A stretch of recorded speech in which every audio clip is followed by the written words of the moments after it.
same. Fingers fly and the pixels glow bright, in a realm where day turns into night. His armor is strong and his courage is steel. Each battle he faces feels ever so real.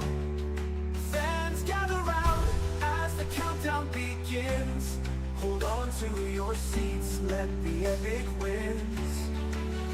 Press start, his fame is soaring.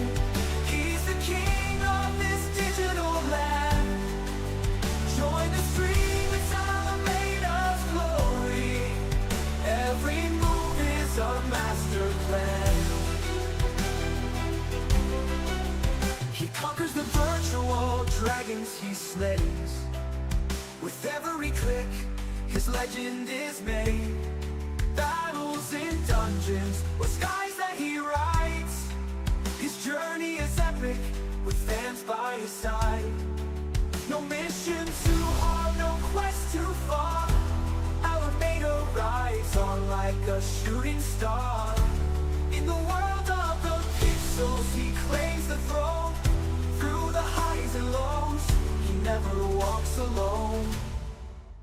Pressed on, his fame is soaring.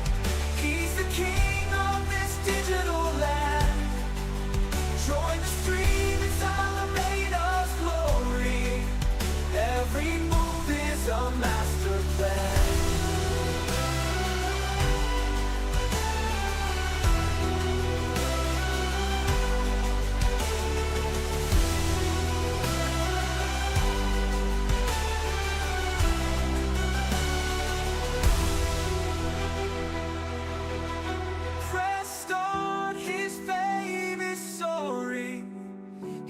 King of this digital land. Join the stream, it's Alameda's glory. Every move is a master plan. Every move is a master plan. Alameda grabs his sword by the light of dawn. He's ready for adventure from dusk to morn. In the land of pixels where legends born, he steps on the path where the brave are sworn. No mission too hard, no quest too far. Alameda rides on like a shooting star. In the world of the pixels, he claims the throne. Through the highs and lows, he never walks alone. Pressed on, his fame is soaring. He's the king of this digital land. Join the stream, it's Alameda's glory. Every move is a master plan. Enemies lurk in shadows, they whisper his name. But Alameda's heart is a burning flame. With each quest he conquers, it's a hall of fame. A hero in the making, with no need for claims. No mission too hard, no quest too far. Alameda rides on like a shooting star. In the world of the pixels, he claims the throne. Through the highs and lows, he never walks alone. Pressed on, his fame is soaring. He's the king of this digital land. Join the stream, it's Alameda's glory. Every move is a master plan.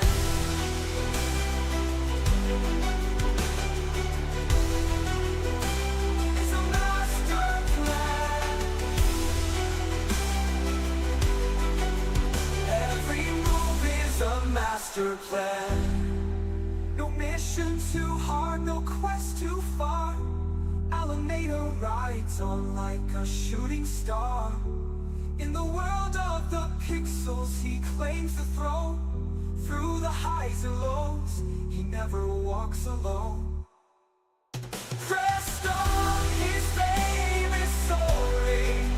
He's the king of this digital land. Join the stream, it's Alameda master plan. Every move is a master plan. Is a master plan.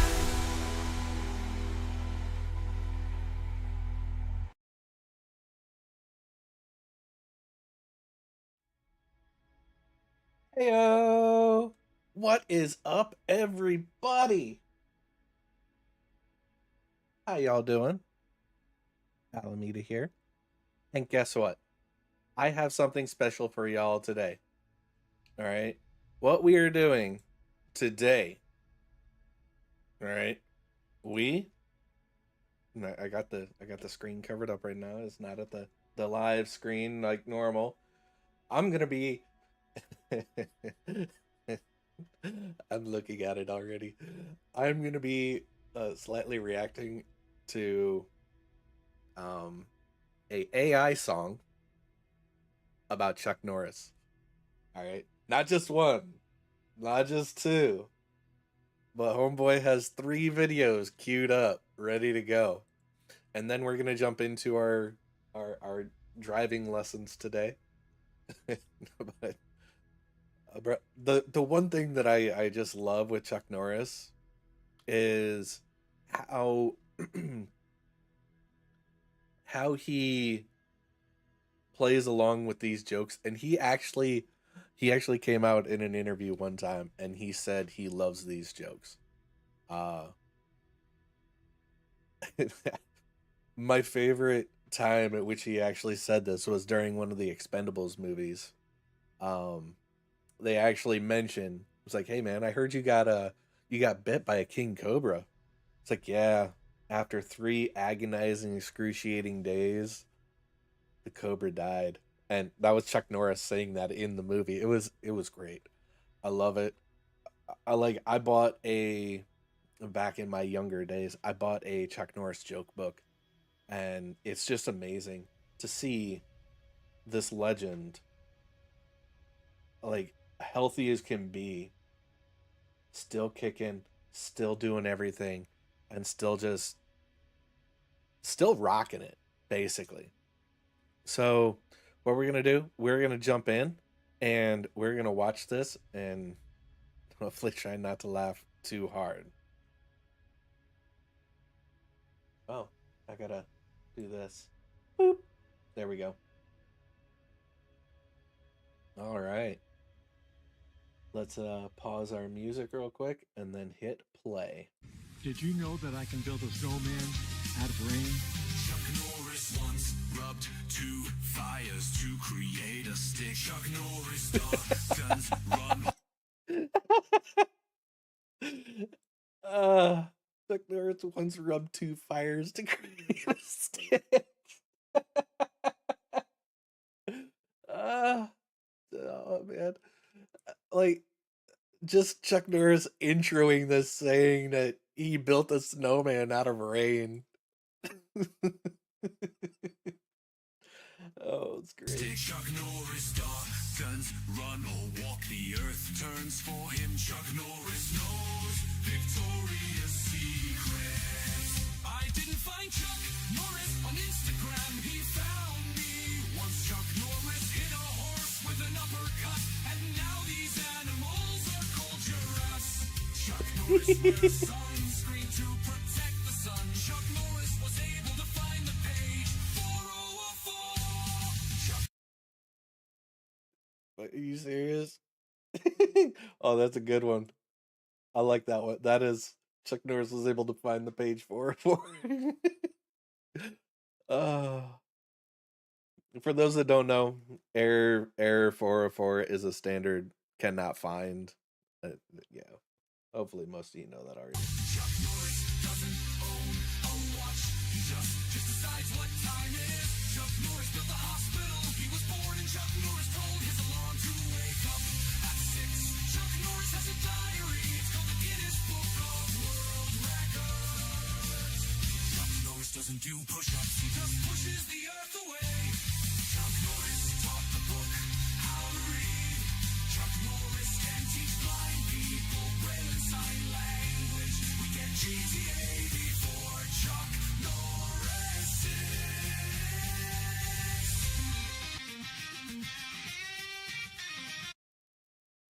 That one actually went too quick. I didn't catch that. I don't use debuggers. I stare down until the code confesses. Oh, dude, I'm gonna send that one to Vigor. That's a good one. Let me do a quick snapshot of that video. Take snapshot. Got it. Let me go to my pictures real quick. Should be right there. Yes, it is.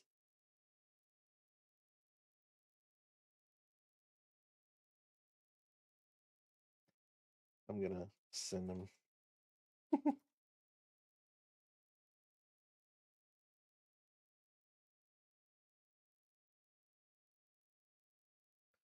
I just sent him a text saying, "Be more like Chuck Norris."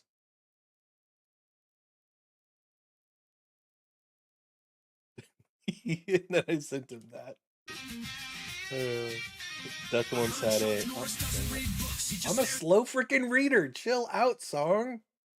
Chuck Norris once had a near, or Death had a once had a near Chuck Norris experience. I heard Chuck Norris doesn't read books, he just stares them down till he gets the information he wants. Chuck Norris is the chosen one, Chuck Norris chooses the chosen one. Chuck Norris once got bit by a cobra. After 5 days of excruciating pain, the snake died. Chuck Norris built sandcastles when he was a kid, we know them as the pyramids. Chuck Norris can read the QR code word for word. Chuck Norris admitted to using stunt doubles in his movies, but only for the crying parts. Chuck Norris recently visited the Virgin Islands. Now they're just called the Islands. I heard Chuck Norris doesn't flush the toilet, he just scares the shit out of it. He killed 2 stones with 1 bird. When Chuck Norris gets pulled over, the cops get off with a warning. Alexander Graham Bell had 2 missed calls from Chuck Norris when he invented the phone. I like that one. Chuck Norris once met Stephen Hawking. Stephen stood up so Chuck could sit down. I heard Chuck Norris lifts weights to give gravity a break. Chuck Norris never tells jokes. Nobody would survive the punchline. While learning CPR, Chuck Norris brought the dummy to life. Oh.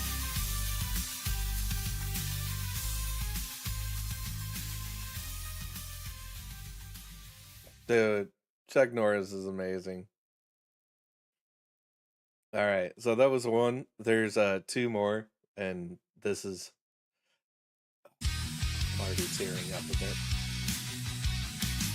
Chuck Norris once threw a grenade and killed 50 men. Then the grenade exploded. Chuck Norris, tears can cure cancer. Too bad he never cries. That one's an old one, but it always still hits. That's like, I think that is probably one of the more original Chuck Norris jokes right there. It's great. Chuck Norris once arm wrestled with Superman. Loser had to wear his underwear outside his pants. Chuck Norris doesn't have any reflection when he walks to a mirror because there is only one Chuck Norris.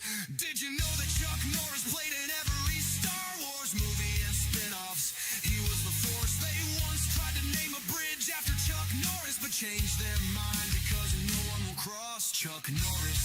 When ghosts go camping, they tell Chuck Norris stories.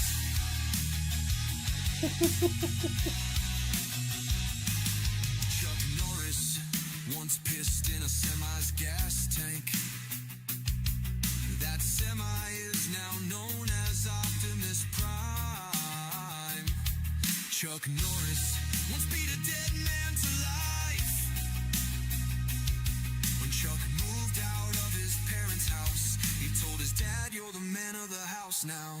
Chuck Norris has a beautiful bearskin rug in his bedroom. The bear isn't dead, it's just too afraid to move. Every night when the boogeyman goes to sleep, he checks under the bed for Chuck Norris. How many push-ups can Chuck Norris do? All of them Chuck Norris can see. John Cena. Chuck Norris split a boulder in half with 1 hand.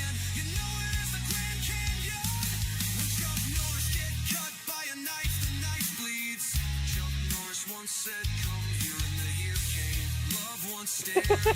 Chuck Norris in the eyes, now love is blind.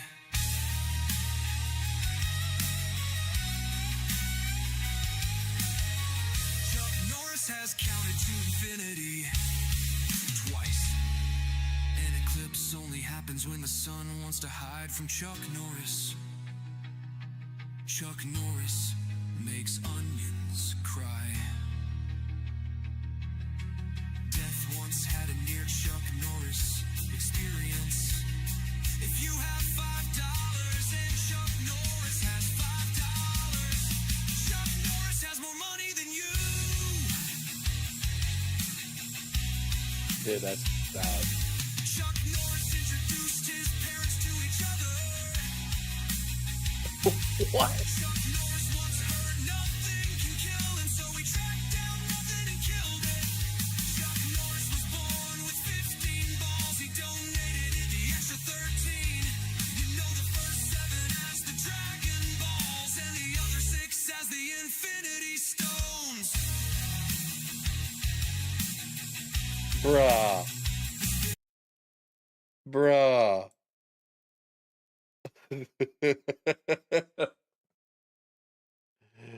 Bro.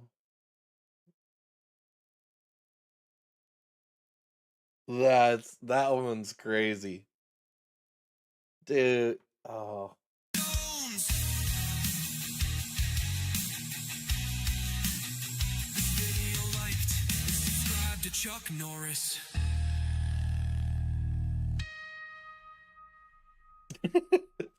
Video liked and subscribed to Chuck Norris. Oh, that's good. I feel like the songs could be just a little bit better. I don't think the music itself matches what it should be, but I mean, you are given like lyrics ish that don't really stand up to like standard songs. So they are working the best they can, but oh man, that's crazy. You know, I made it for today, but I feel like I'm 48. God bless you all. Chuck Norris knows what's on the other side of a black hole. The earth used to be flat until Chuck Norris told it to roll over. Chuck Norris gets up so early, it's still yesterday. Even Chuck Norris's reflection is afraid of him. Chuck Norris doesn't dodge bullets, bullets dodge Chuck Norris. Chuck Norris can believe it's not butter. His tears can cure any disease, but he does not cry when Chuck Norris wants someone to hurry up and move faster. He snaps the other person's fingers. Chuck Norris taught the Doomslayer everything he knows. I got a Chuck Norris playing card, so I'll always have a winning hand. Chuck Norris lost his V card before his father did. Chuck Norris was once told nothing could kill him, so he tracked down nothing and killed it. Yeah, heard that one. Chuck Norris doesn't teabag, he potato sacks.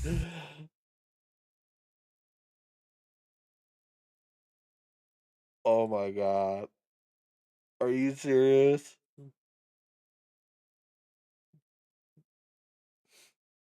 Bro, he doesn't teabag, he potato sacks. I like that as a nice little play on size. Oh, dude, that's great. You know why Chuck Norris doesn't have a street named after him? Nobody crosses Chuck Norris and lives. Legend says that Chuck Norris threw a rock by accident and made dinosaurs extinct. When Chuck Norris had an accident, Death had a near Chuck Norris experience. When Chuck Norris tells a joke about Jada Smith, Will Smith stands up and slaps Jada. Chuck Norris has been to Mars, that's why there are no signs of life. Chuck Norris once got bit by a cobra after 5 days of excruciating pain. The snake died. Chuck Norris sees Santa when he's sleeping and knows when he's awake. Chuck Norris died 20 years ago. Death just hasn't worked up the courage to tell him Chuck Norris is 83 now.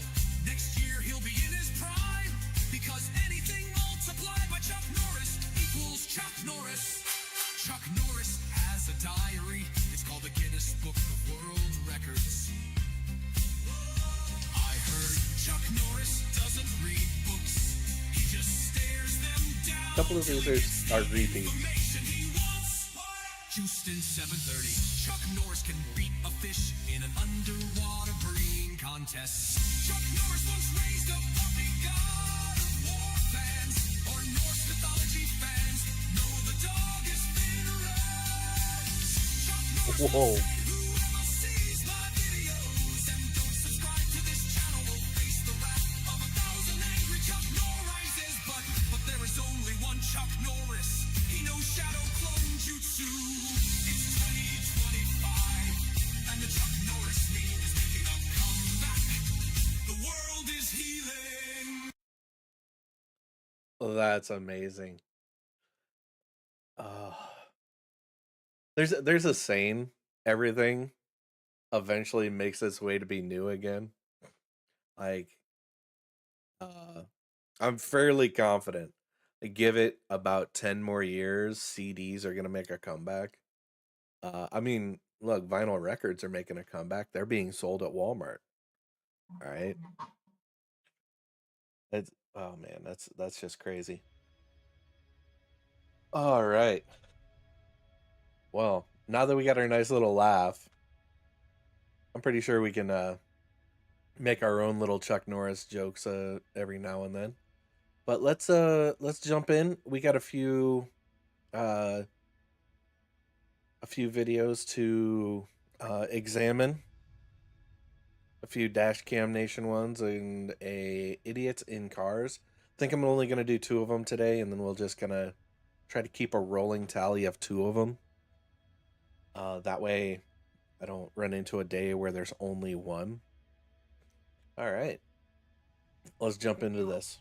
So this one is titled Idiot Driver Cuts Me Off at a Perfect Time. All right, let's kill the audio as well. And let's run into this. I hope that's a police car as well, type thing.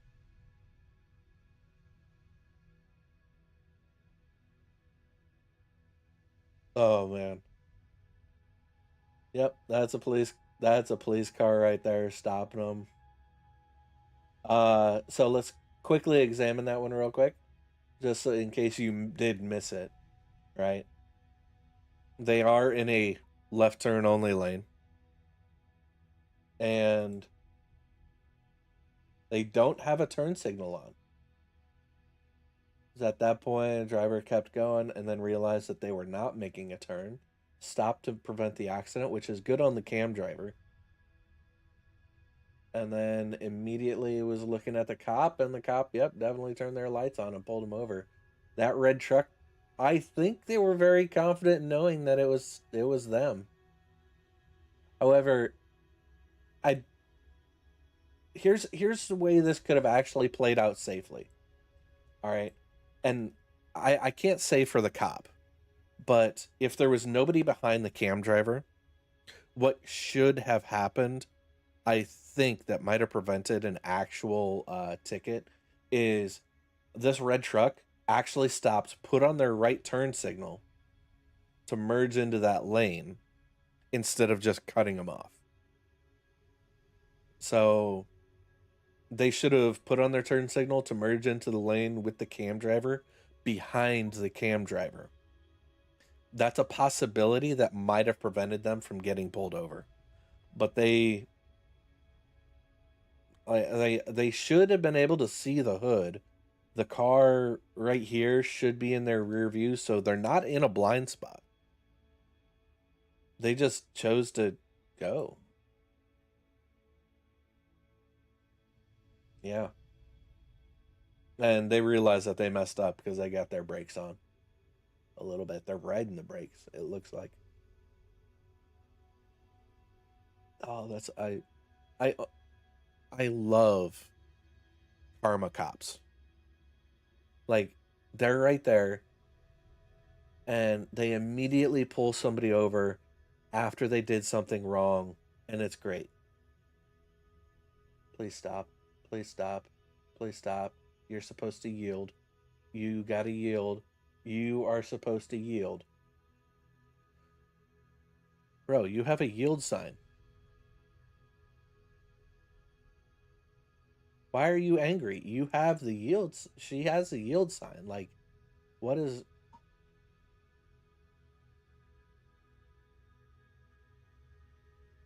Not paying attention. And that driver, they could have gone around, but they did have oncoming traffic and didn't want to push it.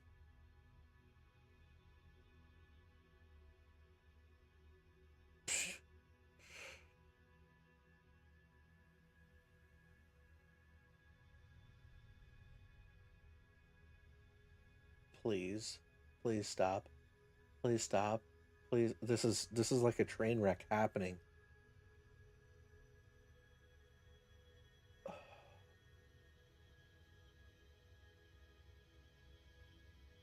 Same house.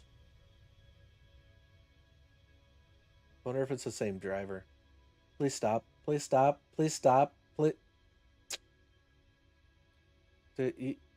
I think so. That's the same driver. Like, same house. Why? What is wrong with them?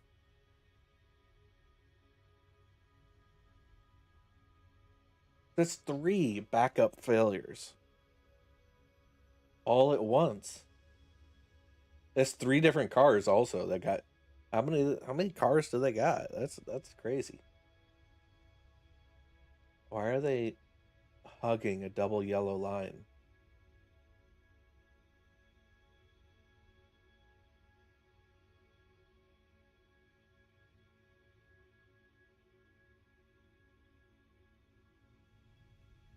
That right there is an example of impatient driving.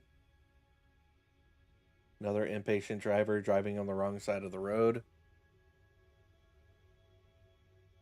Like, slow down, people. Just slow down. Conduct driving safely. And don't forget to put your feet on the brake.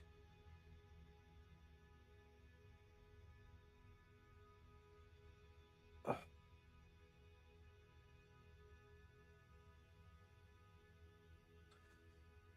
So, I have a theory behind this one, and I think it is because of them being stick. Because the only way that they could keep going back like that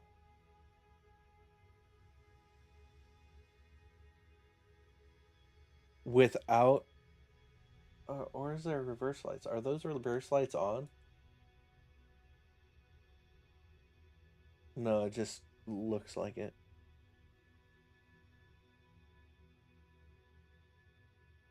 Nah, yeah, they just they probably have their foot on the clutch thinking that it's going to stop them because they're level, insert air quotes. But they don't realize that they still got to any slope is going to prevent that.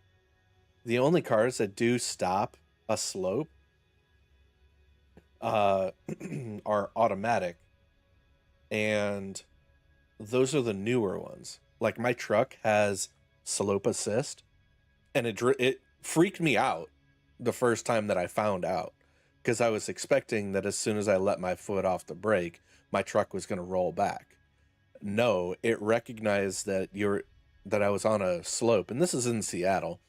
It recognized that I was on a steep slope, and it actually provided slope assist and prevented me from moving, and allowed me like a few seconds to engage the gas before it actually let up. So it's a pretty cool function to have on like vehicles when you're like, they're making cars so easy to drive. It actually I'm okay with it now, but when I first had it, I'm like, dude, I don't like this. It scares the crap out of me. Like my truck is doing stuff that I don't want it to do, but then I'm like, you know what? This helps people prevent from backing into them. So in this case, you know, that would have been great for this car, but I think they were complacent, and it most likely is a stick, and they just were complacent with their brake. What we got? So car is already in motion. Yep, and they got hit right there. So that red car would be at fault, and they just took off. Wow.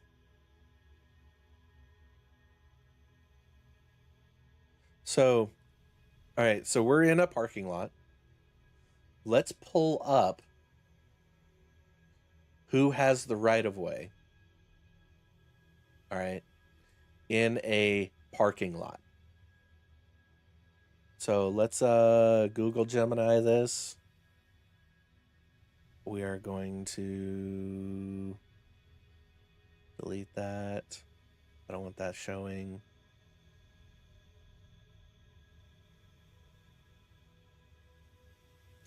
We're going to type this there, rename that, and we're going to delete that.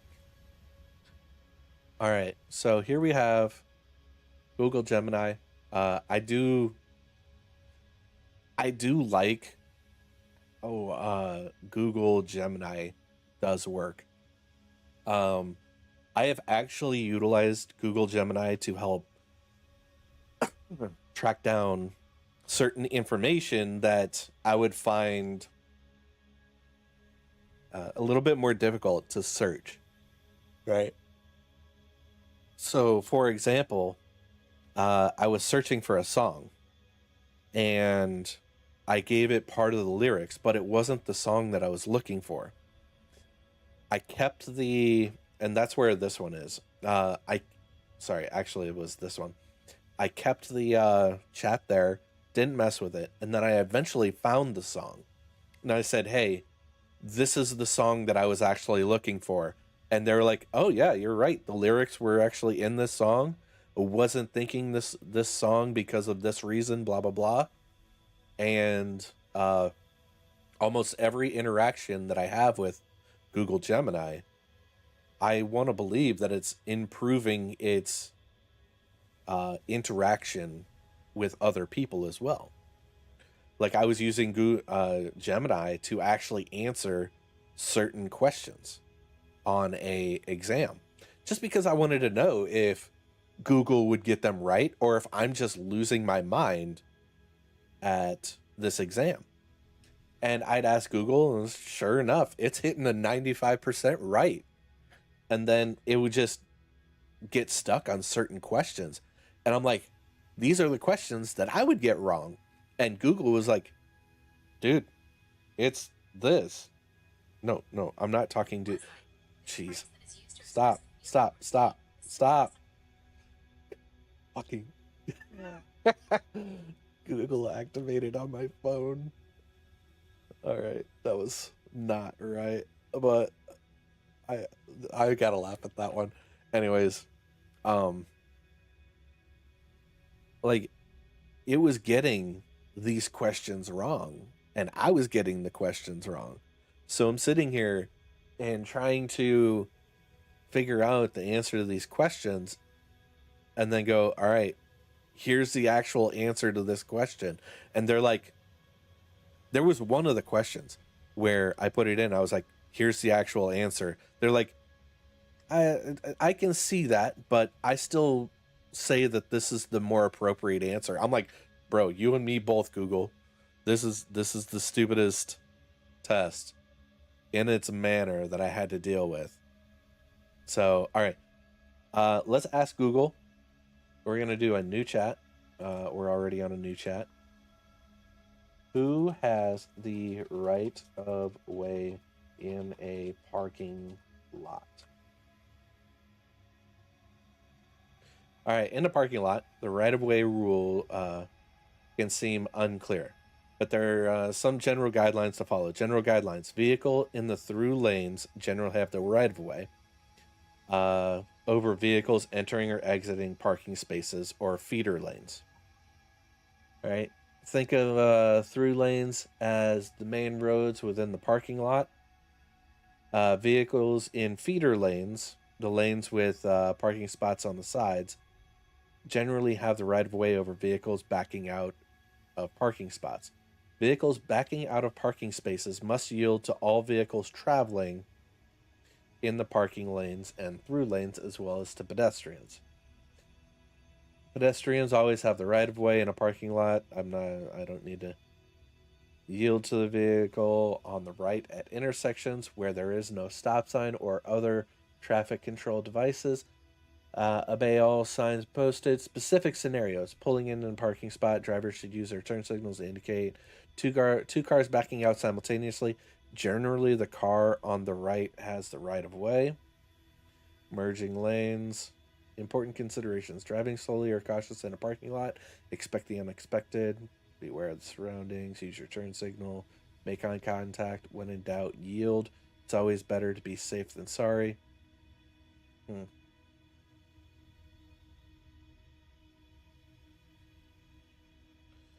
Let's ask this specifically. If two cars are backing out in opposing lanes,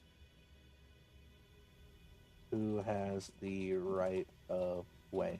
I'm going to say, Google is going to say, the car that was in motion first.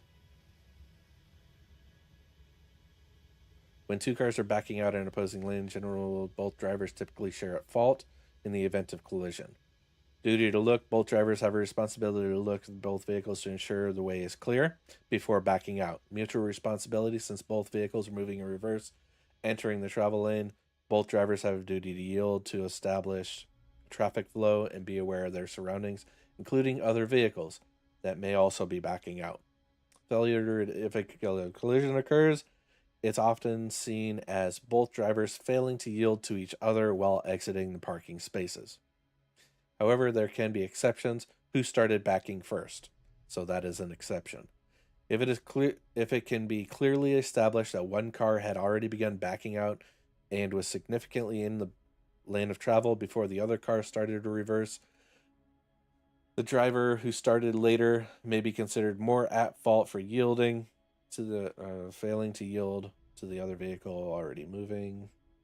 This can be difficult to prove without a witness or video evidence. Got it. So let's run into this one real quick. This one's actually pretty clear cut in the video evidence side, because they went into drive and they were already in the lane.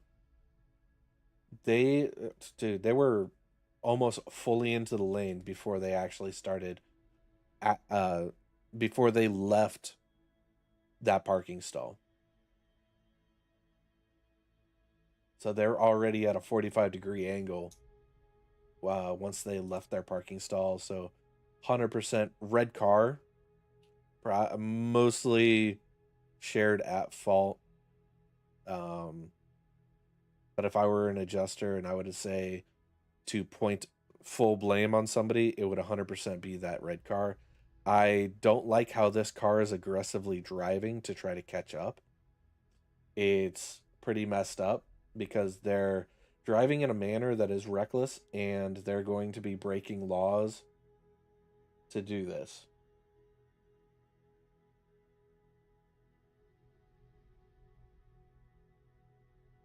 Yep. So it was a hit and run right there. Oh, whoa, whoa, whoa.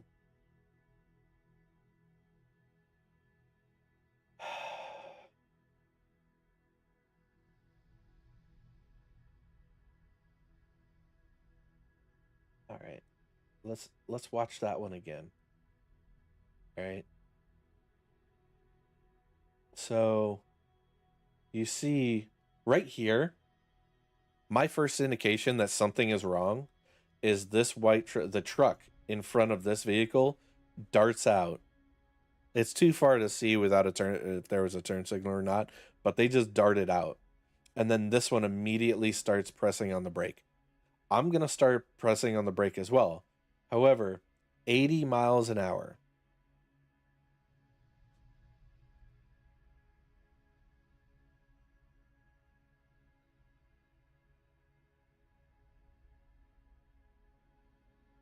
I'm going to probably spell this wrong.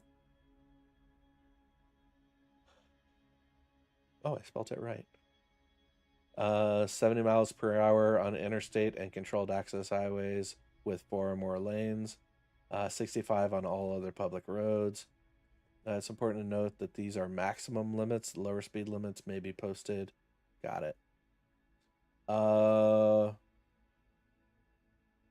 Okay. It looks like max speed limit is supposed to be 70. They are going 80. So when you have a dash cam like this, you're definitely going to be working against you in this case.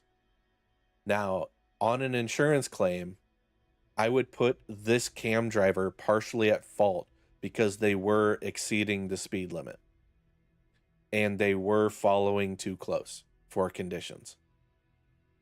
That's why you're supposed to establish a safe driving distance between the car in front of you and the car back, which is also known as not a law, but it's known as the 3-second rule.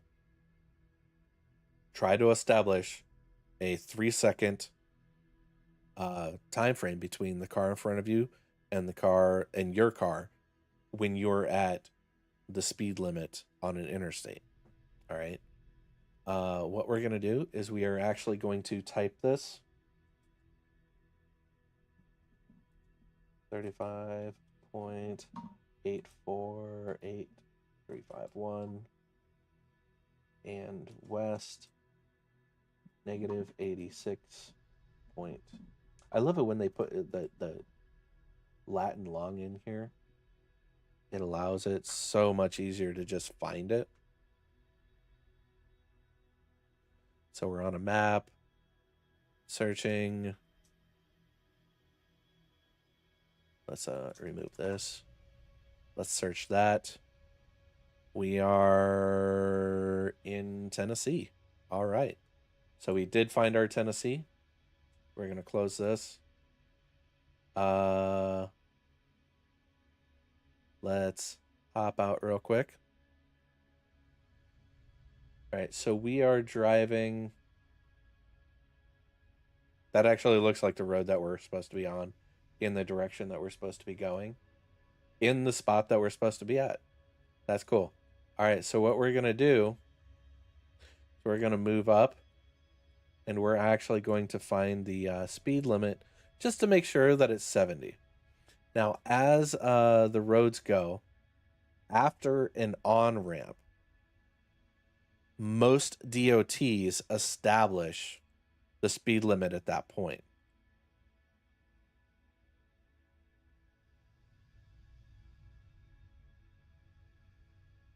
So most DOTs will establish the fact that I really hope. Yeah, it's going to pass right there.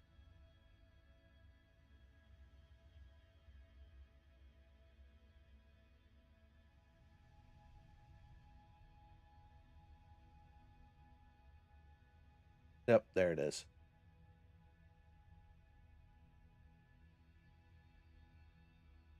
I just saw it.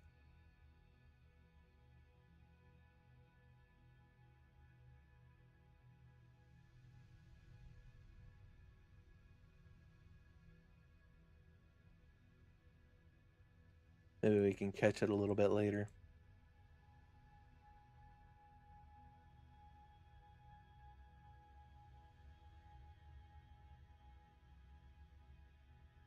Come on, big guy.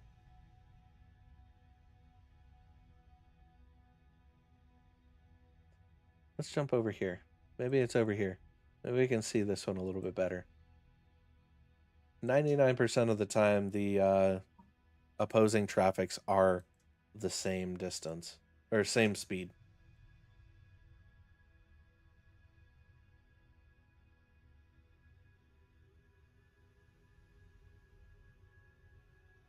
Oh. How about we just travel on this side and we'll catch the speed limit? Where is it, by the way?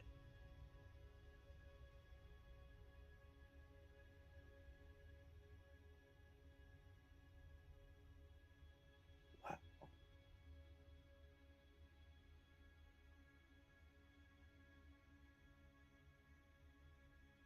Okay. How about we go over here?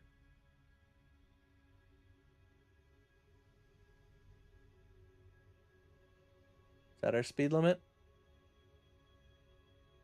Looks like our speed limit right there. Let's minimize this. Spinning around. That's not our speed limit. Is that our speed limit?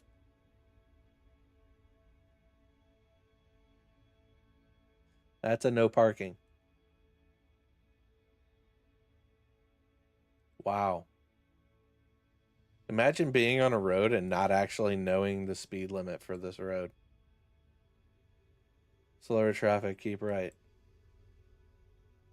Dude, that's crazy. Like, why is this not even adding the courtesy freaking speed limit?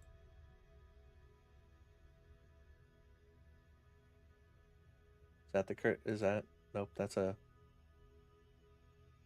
exit sign. What does that say? Unmuffled engine braking prohibited. Cool. All right, so we're probably going to have to run with a generalized 70 miles an hour since we can't actually. I'm not going to spend all day looking for the speed on this road because I think it's a little messed up.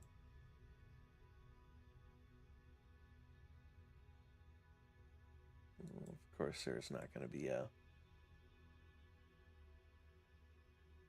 speed on this side. Whatever. Anyways, wonder what this sign is. There's no sign.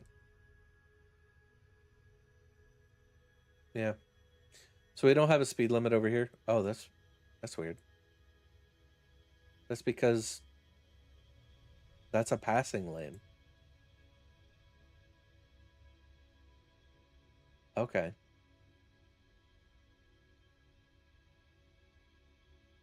Let's go over here real quick.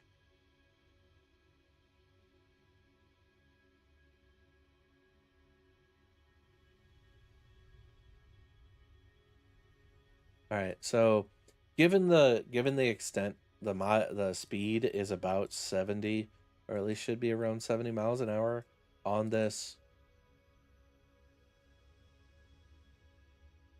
area. I think we got the speed right here.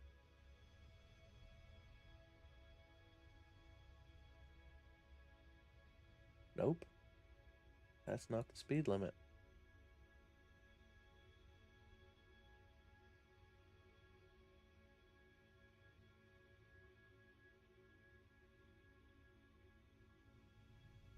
Dude, this is crazy.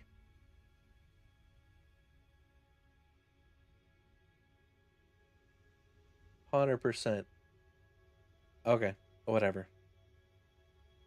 So given this given the standard information of 80 mile an hour, or oh, here, how about we do this?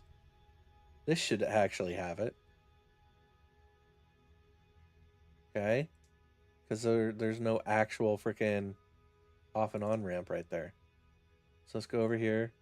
We should be once you are in the road, it should have our speed limit sign up here. So you're no longer worried about merging. Now you have to go and say what my speed is. Here we are. Speed limit 70 miles an hour on Interstate 840. 70 miles an hour. So, given the fact that they are traveling, or at least GPS says they're traveling at 80, which is already speeding. If I were an adjuster, I would say that this cam driver is partially at fault for any damages that actually happen right here because they couldn't slow in time. They were speeding. Going along, they swerved off to the wrong side as well. That swerving off to the wrong side, you had more space on the right side to continue to slow down. And if you also see, they haven't applied any brakes yet. The vehicle in front of them has applied massive braking and the distance has shortened. They're still cruising at 80 miles an hour.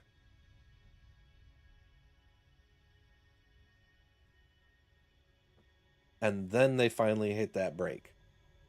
But that is a delayed reaction as well. Let's see if we can hit the moment that they actually hit the brakes. Right about here.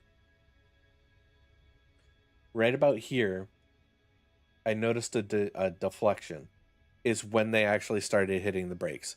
That right there is what? 1, 2, 3 seconds. So they're at 6:43 and 12.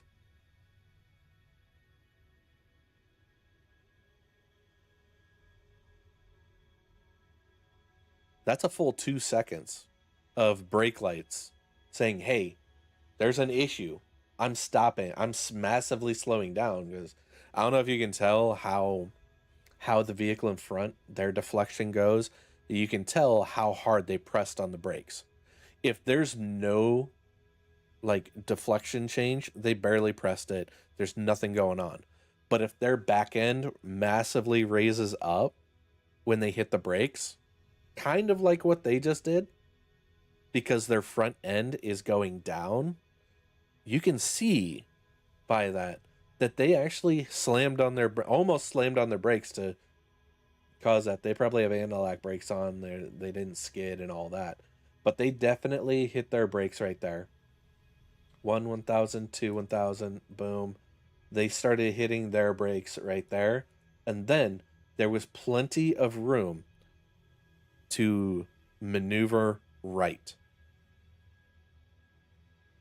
Maneuver right. They decided to go left, which would then the collision at this case. I would be very surprised to see what happens, but this collision between the Jeep in front of them and the cam driver is at the fault of the cam driver.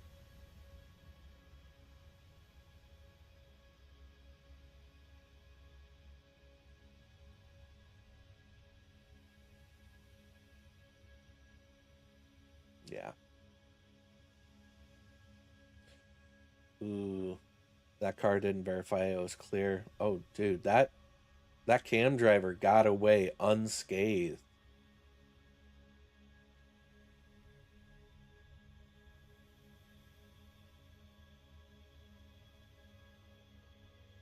I bet you it's going to hydroplane. Yep, there it is. Hydroplane, they're going 70. All right, so hydroplaning. It is an enemy when it's raining.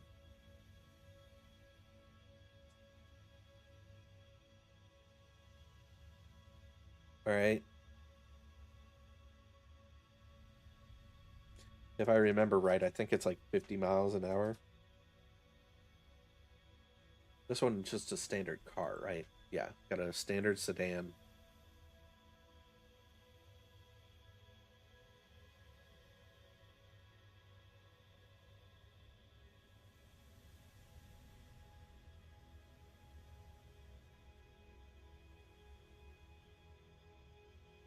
Um, 35 miles an hour is as low.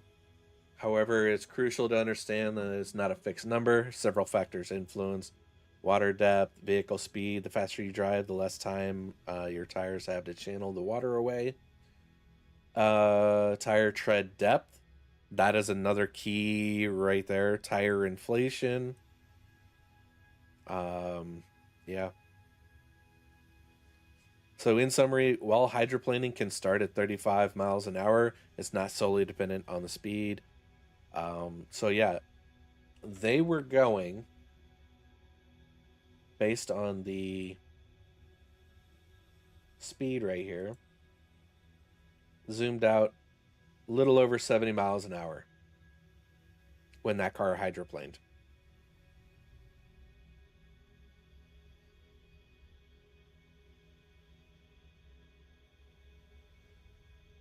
Huh.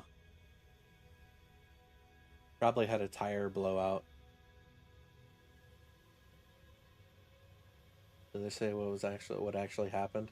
Because that right there looks like a standard tire blowout situation. Ran a red light at very inconvenient for that red car.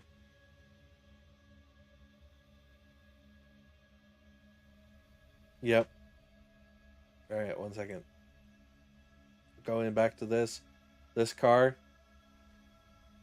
Like, you can't see the oncoming car coming yet, but this car thinks, hey, there's plenty of room. They should be slowing down. They believe there's enough room to maneuver in there, or they just didn't care and actually maneuvered in, taking a little bit longer than they thought. Going.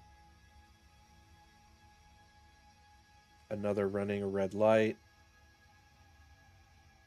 This black car ran a red light from what it looks like. So let's rewind that one back a bit. Yep. That's what we got. So this traffic light right here is green. They ran a red light. They couldn't slow down. They were definitely slowing down, but they didn't slow down in time and clipped the black car. So they did try to minimize damage, but that black car ran a red light, putting it fully at fault.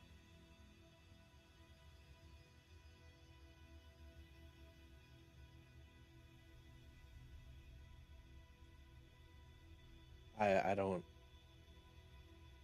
They're drifting, reckless driving.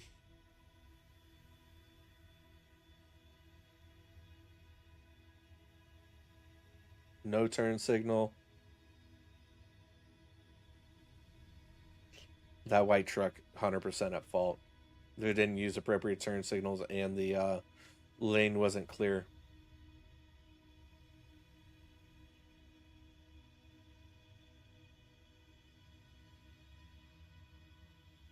Left and down. Yeah, that one was a hit and run moment right there. So here's one of the things I got to say about hit and runs. All right, hit and runs. If you were at fault or not at fault, the moment it becomes a hit and run, the person who ran is immediately at fault. That's it. That is something that I learned. Like, I don't understand why, but when some people, even if they have no insurance, they don't want to stick around, so they run, but they weren't at fault. But they get caught up to, they're given the tickets and then they were given at fault because of it. Because the question would be, why would you run if you're not guilty? Part of it's stupid, but I mean, it is what it is.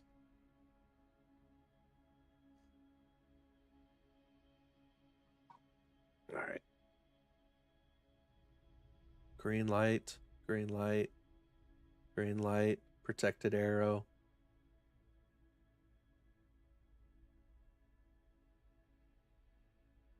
What What the fuck? Let's go back to that one real quick. All right, so they have a alignment indicator right here for what looks like a double left turn.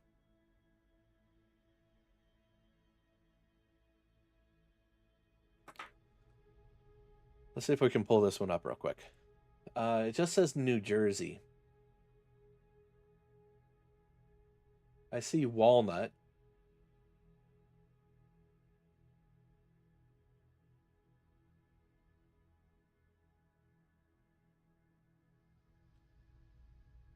Newark, New Jersey?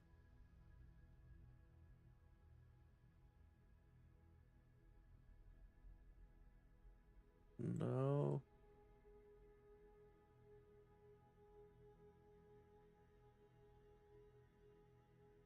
Walnut. Okay, that ends right there.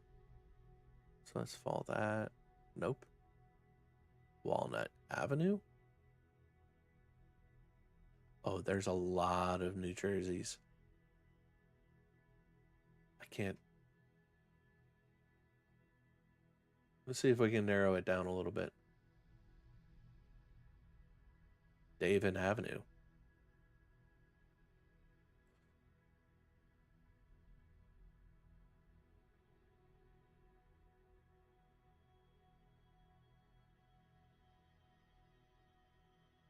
Walnut Avenue and Davin Avenue.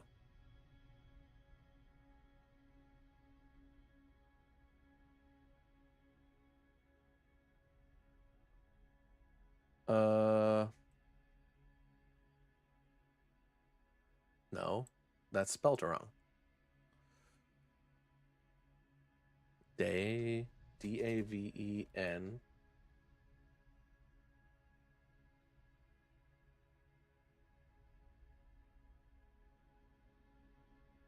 Avenue.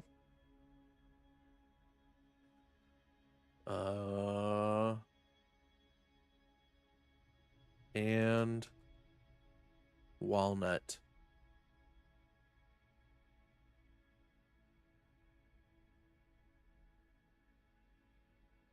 I don't understand. It's not giving me the option. Huh. Davin Avenue. Davin. Like, search that. Oh. See? I found it.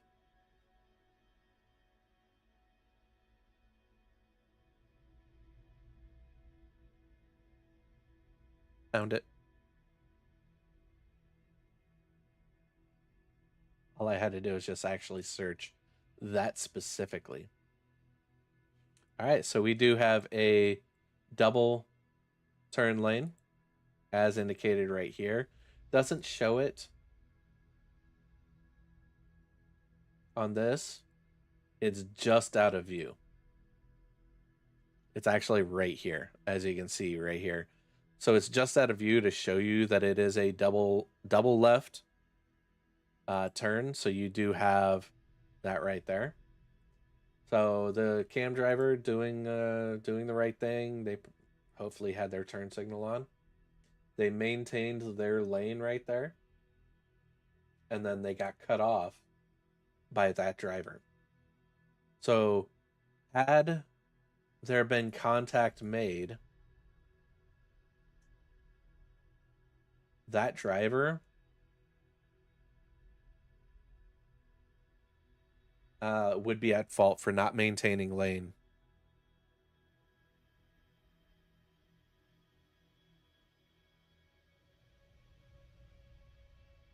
Wow, that was messed up.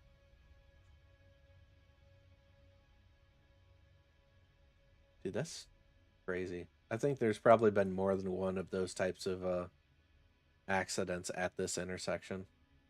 I just feel like it. No turns. So that's also a no. That one has a no right turn right there. That's cool.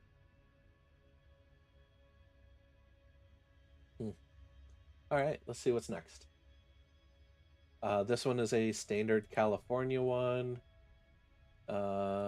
Marina Vista, Martinez. Okay, we do have a GPS down here. So we're driving 67 miles an hour. Looks like cruise control.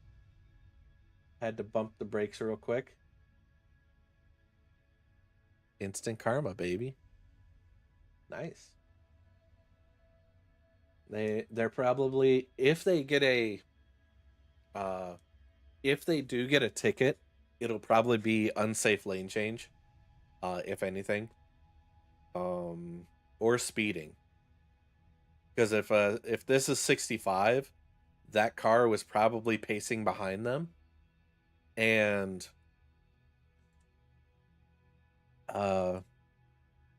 one of the things, cop car speedometer.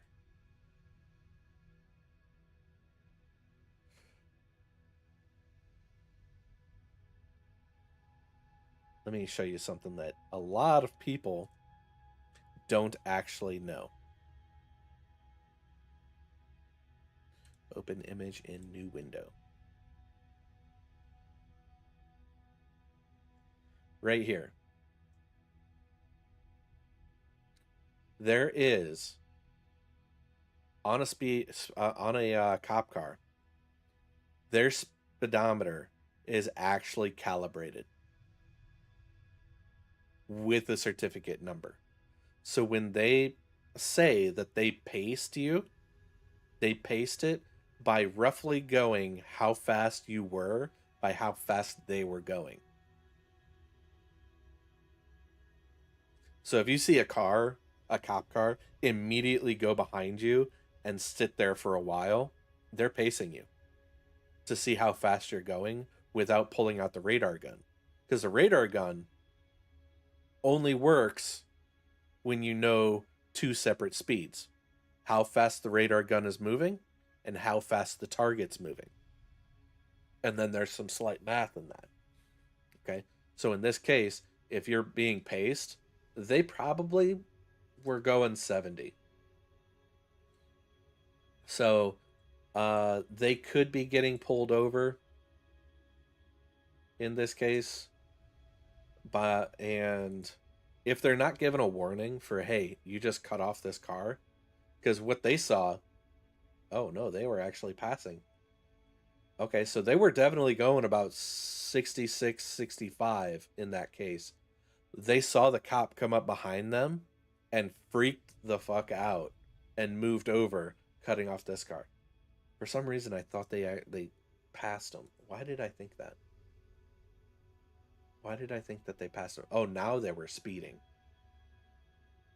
But that one, they probably unsafe lane change. May walk away with a warning on that one.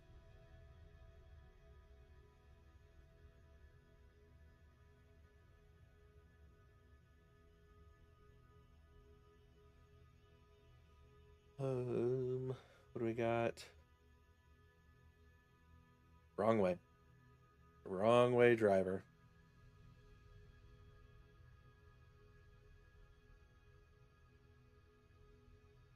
That is not an appropriate turn lane for you.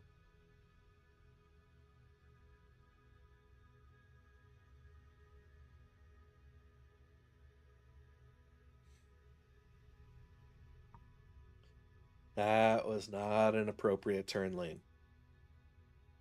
All right. So that right there, they should have gone up to make the left turn, because this entrance is really for that lane right there to make that turn, because there shouldn't be a turn from this type of area,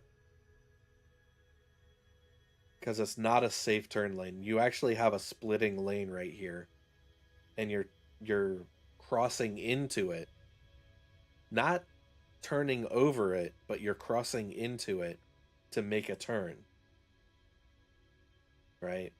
And then they're gonna sit there and actually complain about the raised curb. It's Like, this one actually does not make sense to me. If any damage happened, it's at the fault of this car, cam driver. Wow. All right, let's play. Karen plays the victim card when confronted. Oh, I hate Karens. I hate the stereotypical Karen. What do we got? Looks like they tapped the brakes, so cam driver slowed up. Oh, they saw the pedestrian. Got it. So they stopped when they were supposed to stop?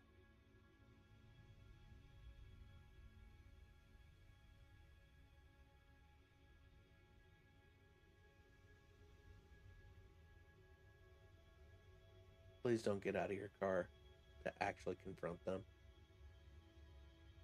Oh, she gets out to fucking confront her. Why?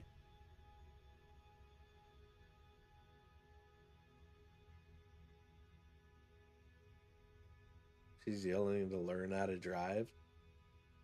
Bro, she is the one that almost... She's harassing, getting out of her car, making a scene. Bro, that right there is messed up, because that BMW is the one who just blew past, which is not a double lane. This is a parking on the right side and a driving lane that opens up into a no parking double lane. There's a pedestrian in the crosswalk. So what do? They actually stop. Yield here for pedestrian. That sign right there, it says yield here. So they actually yield there. The car behind them blows around them.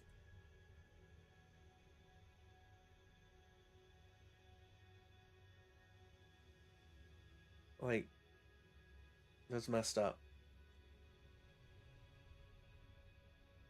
Actually, that doesn't even open up immediately to a 2-lane. It's still a 1-lane right there. It establishes no parking right there. No parking. More no parking. And then becomes a 2-lane road right here.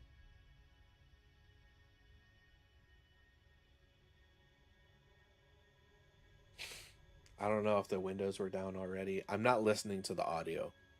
Just, it's messed up anyways. And then she gets out like she's actually going to do something. Whatever. You're the one that freaking blew past and around a car that was stopping for a pedestrian in a crosswalk. She should have her... This BMW operator should have her license suspended.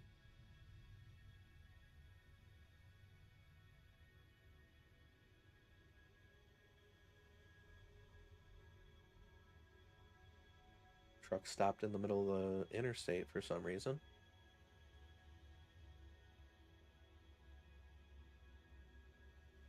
I don't know why, but they were in the middle of the road. Okay. I didn't see four-way flashers on. Not saying they weren't. I don't care to go back to find out. Unsafe lane change. Scoot. Whatever. Cops aren't going to do anything because there was no damage.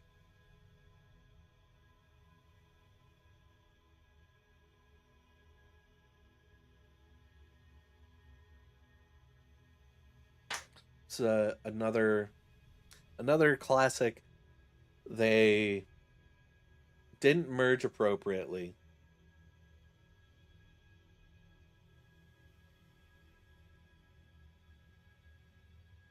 The only way to find out right here is look at this beginning part.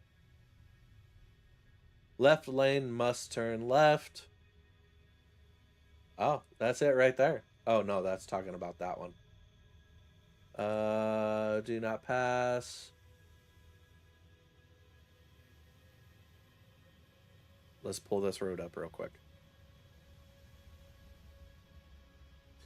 All right. Plains, Pennsylvania. Let's close this. All right.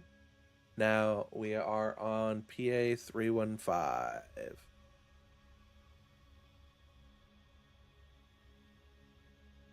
Let's see if we can find that.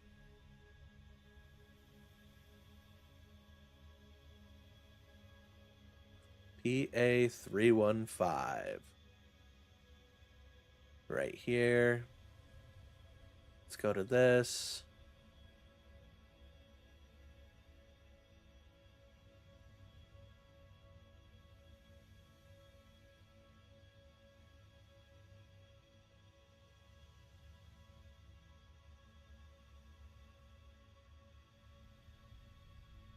Okay, that leads right into the airport, so I'm pretty sure it goes back a little bit.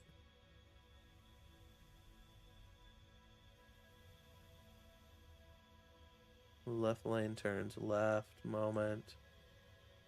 Got it. All right, so let's move back just a little bit.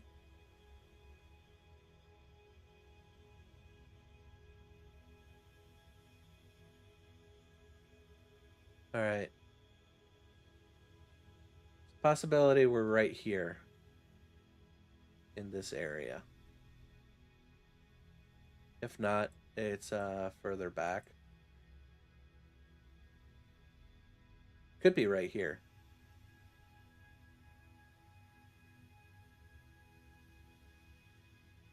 Let's jump in here real quick and see what's up. Nope, that is not it. But we are on a 2-lane. All right, so let's roll forward in this direction. No. Why are you doing this? Stop it. PA 315. No passing zone. Lane ends, merge right. Lane ends, merge right.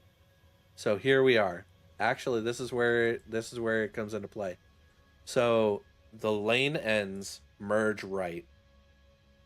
Don't really see it on the road that much, but merging right, yeah, cam driver in this case, I'm normally used to the right lane ending and they have to merge left, but lane ends merge right.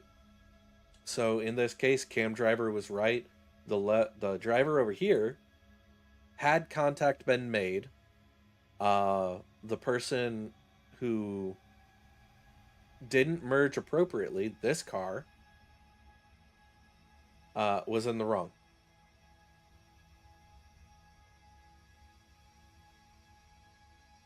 So yeah, they if any contact or damage would have been made, that car would have been at wrong or at fault. Even after the merge, had anything happened, that car would have been at fault because they were out of the lane, they were causing problems, and they had every opportunity to stop after that. Seriously?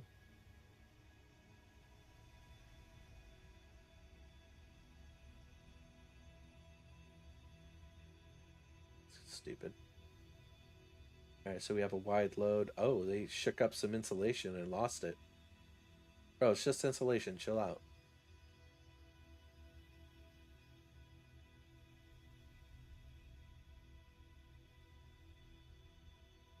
Seriously, it blew a tire? Is that what happened? Oh yeah, it dropped. It blew out a lot of that insulation right there. Poor guys. Well, they're weaving. They're causing a problem. They're going to try to merge left. And they caused an accident.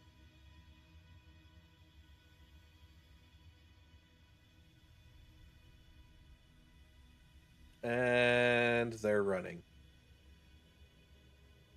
They did the right thing. They stopped.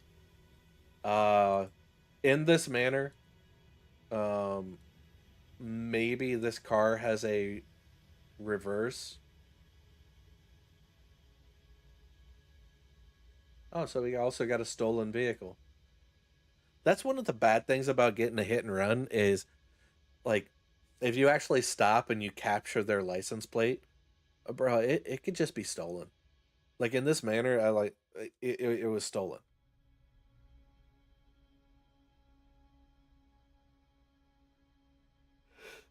But whew, cam driver stopped to provide the video footage of them getting hit. So, funny thing about it, what the insurance company can still do, the insurance company can still try to investigate this even further and try to track this down even more.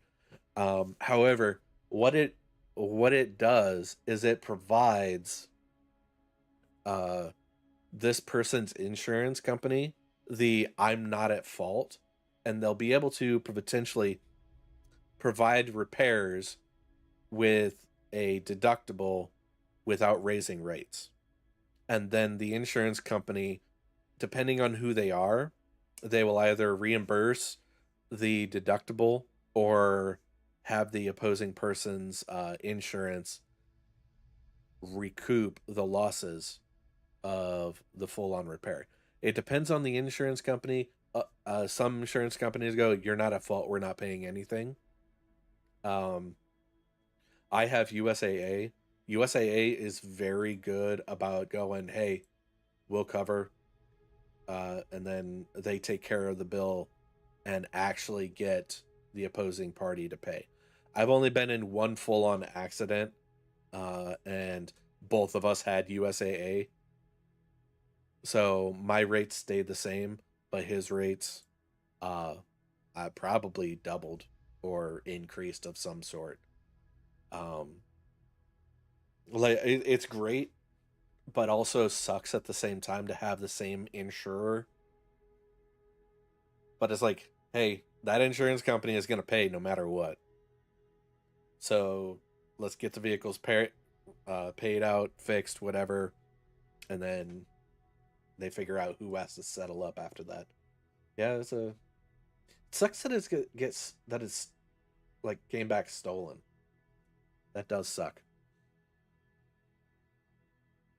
Uh, Parking lot right there, wildlife. That's an illegal parking spot. I don't know what's happening.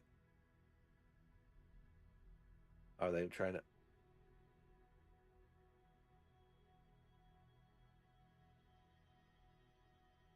Probably trying to do something with the turkeys.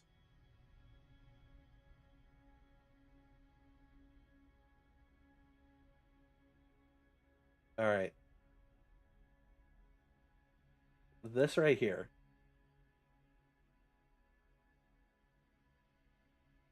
Now, when in doubt, yield. Okay. But in this case, when a road comes to an end and you're making a turn, you have to yield to traffic already on that road. Whether there's a sign that says stop, yield, whatever. That car was supposed to yield a little bit more than the cam vehicle. Yeah. Dang.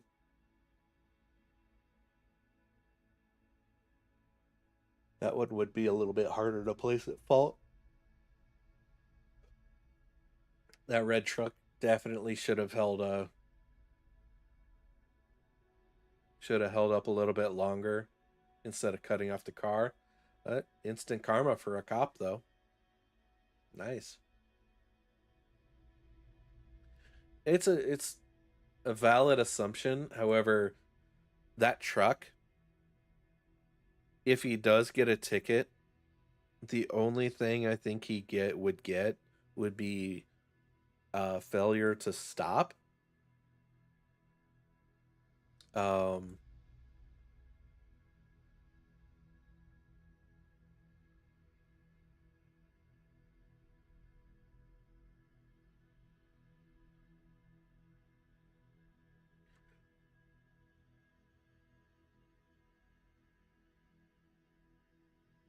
Potential additions. So base penalty.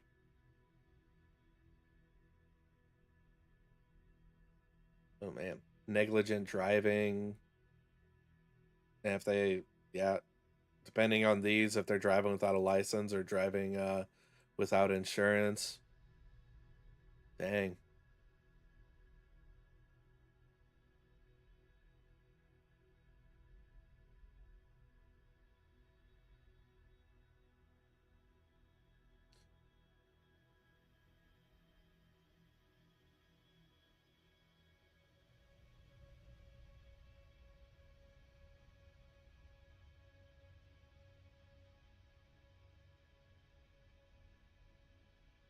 When you're issued a failure stop ticket, clearly state the law that you're alleged to have violated. This is typically a section failure to obey traffic control devices, stop signs yield. The specific section violated, running a stop sign may be noted. Personal information, officer information, the fine penalty.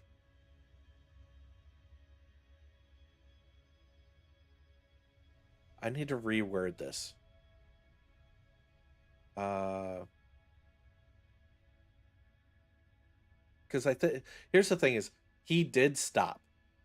He can fight the fact that he did stop. This is in Maine, so, but wait, I want to go. What type of traffic ticket can you get for stopping at a stop sign and then proceeding to cut someone off? In Washington State, failure to yield the right of way is the most probable ticket. Got it. Even though you stopped, you have a continuing duty to yield to the right of way. So it's actually this RCW in Washington. It's this one. Then you can get negligent driving, impeding traffic, unsafe lane change. Holy crap! There's 4 of them that you can just get.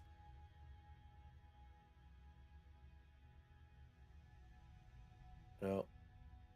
And your action cuts somebody off, cause significant disruption or slowing of traffic, you could potentially be cited for impeding traffic. In this case, there was a small slowdown, but it wasn't a significant disruption. Negligent driving: if your act of cutting someone off was deemed careless, inattentive, or endangered, or was likely to endanger other persons or property, the officer could cite you for this more serious charge. This is more than a simple traffic infraction. It carries higher penalties and potential criminal consequences. So, failure to yield the right of way definitely would have been cited right here on this truck. If it happened in Washington, this didn't happen in Washington. It did happen in Nebraska. Why did I say Maine? Is the next video in Maine? Yeah. It did happen in Nebraska, but if Nebraska has similar laws, which most states do, they can hit, if it's not a warning, they can be hit with failure to yield, and with a possibility of negligent driving, second degree. And I like how Google just actually adds the RCWs. So if I were to go to the actual state laws themselves, I could actually look these up. That's pretty cool. Severity of the cutoff, the flow of traffic, the officer's observation, interpretation. Yeah. And any other contributing factors. The action of cutting someone off violates the principle of the right-of-way and safe driving. Most likely ticket would be failure to yield to the right-of-way, but depending on the severity. Yeah. Huh. These right here. Like, I don't I don't fully like advocate for cops, but I also don't go against them because here's the deal: is they have so much to do in their daily lives, and they have to understand and know all of these different laws to understand if you actually did break the law. And then you have YouTube lawyers out there who are this, that, I didn't do anything, blah, blah, blah, blah, blah, this and that. And like, dude, I understand your life is being inconvenient right now, but bro, uh, there are also states that whether you did or didn't do anything, you still must identify.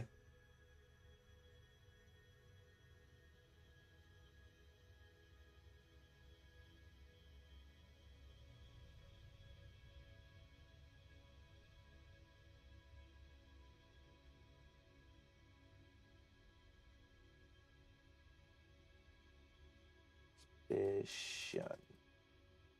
I probably spelled that wrong. Situation you're describing where a police officer asks for identification even without suspicion of a crime can fall in a few different categories. A police officer is generally allowed to approach and speak with individuals in the public, ask questions, including for identification, as long as a reasonable person would feel free to leave or decline the answer. In this scenario, there's no legal obligation for a person to identify.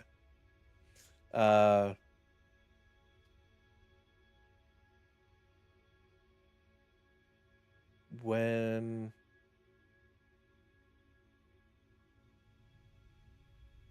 well, general lack of suspicion means you usually don't have to identify yourself. There are specific situations where, okay, got it, try it. You're operating a motor vehicle. You're required to have a valid license and must present it to a law enforcement upon request. This is a well established exception due to regulated nature of driving. So in Washington, period. Why, like, there's a specific section, like, wow. In Washington, you must stop. And then you have a Terry stop if the officer develops a reasonable suspicion.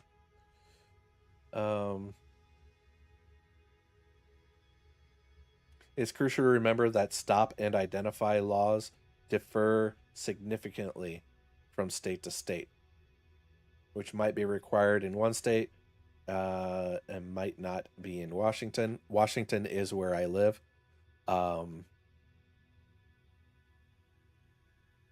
If a police officer approaches you without any suspicion of a crime and simply asks for your identification, you are generally within your right to politely decline and walk away. You are only legally obligated to provide identification in specific circumstances, such as when you're a witness to a civil infraction. So that's a key one right there. If you are a witness to a civil infraction, you have to identify in the manner of being able to be contacted in the event that certain situations should arise as maybe like a witness. All right. Carrying a concealed pistol or driving a vehicle.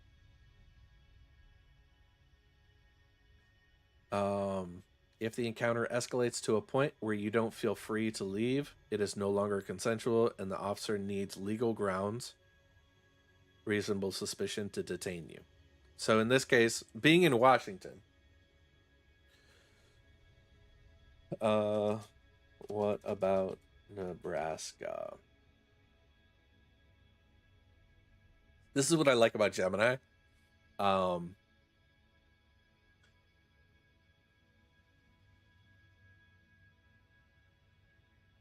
It does follow previous conversations and can keep up with it. So that right there is just amazing. The legal framework for when an officer can request identification even without initial suspicion of crime is different from Washington Nebraska has a stop and identify statute.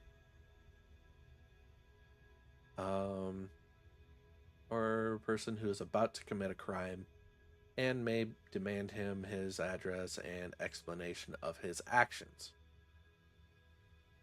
So, you. Oof.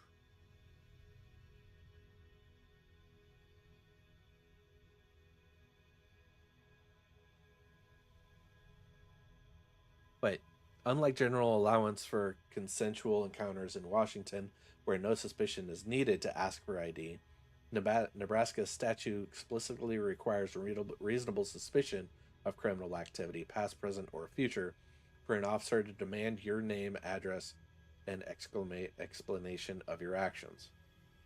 How did I get on this tangent? Let's continue. I forgot how I got on that tangent.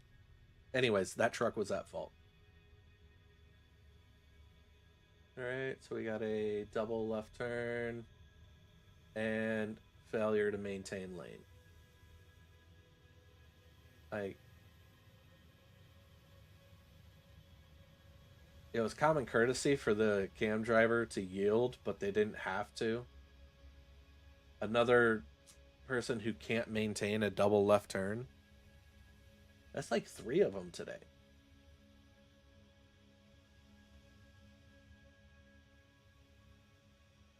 Okay, that was unnecessary for the cam driver. Disrupting traffic is an actual citable offense.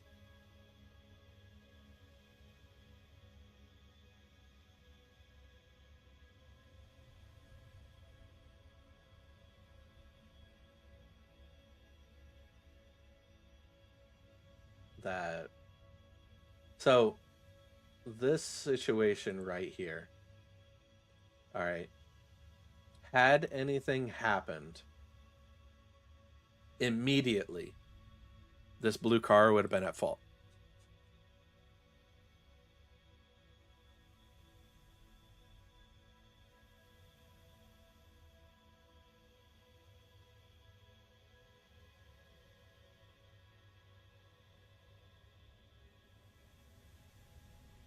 Last clear chance doctrine isn't something that takes effect after a specific amount of time. It's a legal principle. Okay.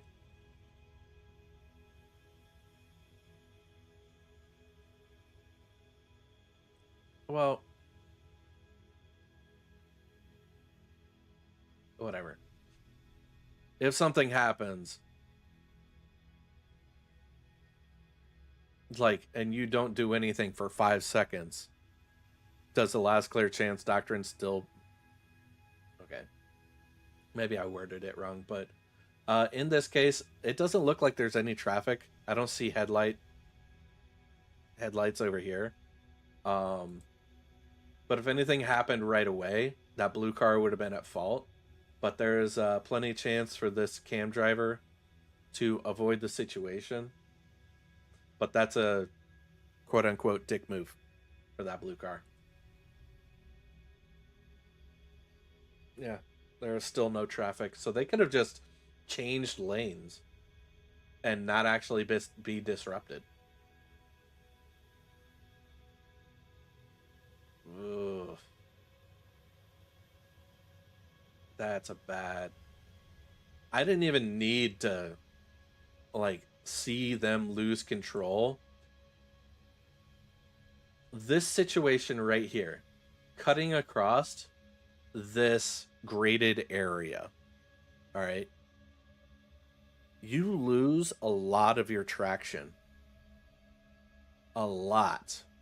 When you drive over the graded area like that. And then slamming on the brakes too.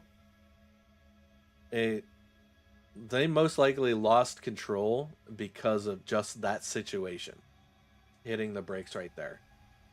And then overcorrecting, and then ended up losing it right there.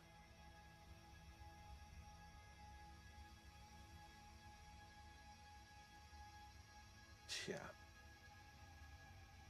Their actual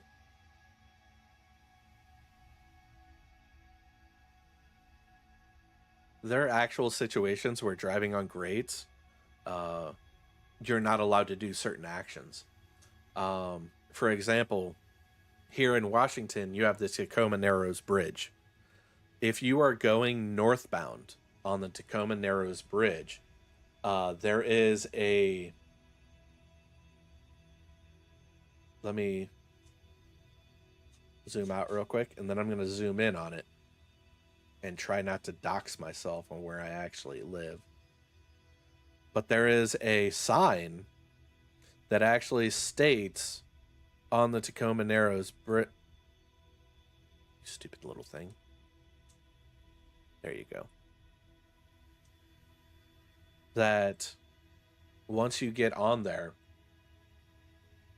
to maintain lanes while on the bridge. And it's only going northbound because the southbound bridge doesn't have the same lane layout as the northbound. It's up here. Somewhere. Severe side winds.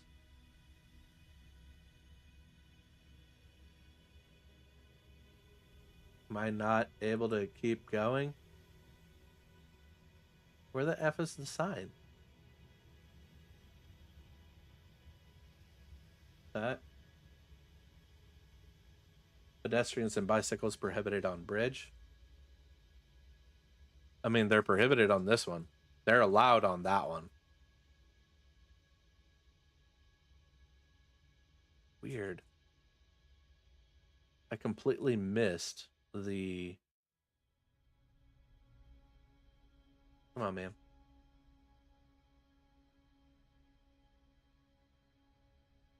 I missed the sign.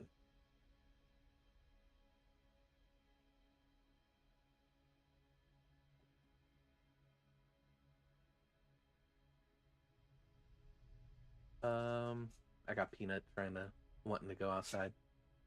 Oh, I guess I was right here. Prior to, it just says, do not change lanes on the bridge. And this is for the Tacoma Narrows Bridge. All right, I guess I jumped over here. So the reason why is if you go over to the Tacoma Narrows Bridge, you actually have the grates right here. I don't know if it's fully due to the construction of the bridge, why they have this, if it adds flexibility or whatever.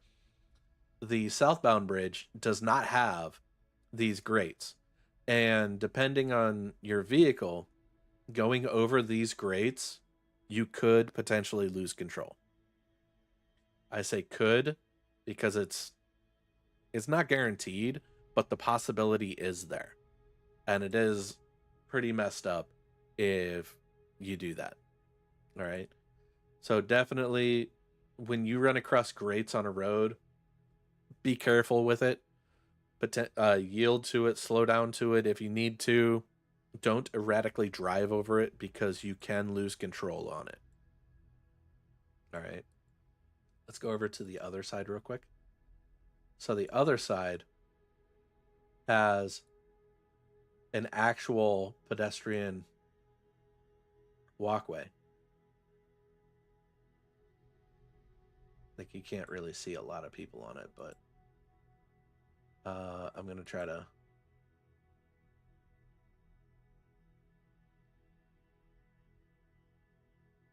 we'll get over here. There we go.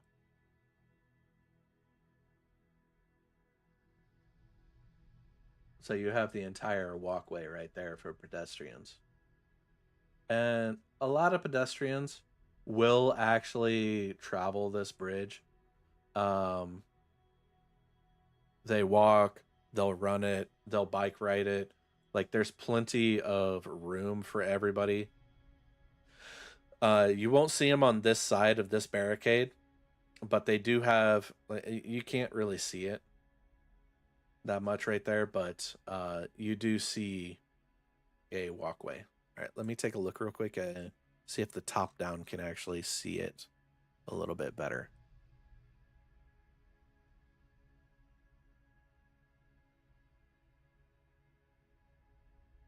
Not really.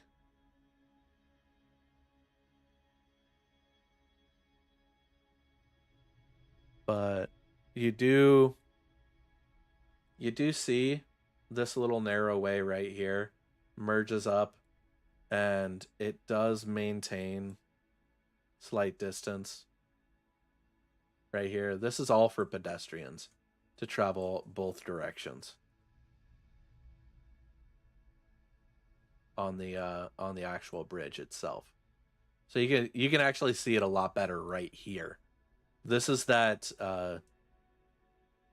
that little T wall that I was talking about. You can see it a whole lot better right there. And then it veers off. Then you have your exit lane right here. And then it just becomes a Scott Pearson trail. I don't know if it's that way through the entire thing, but all right. Peanut really needs to go outside. I will be right back. Peanut, chill out, bro. Go.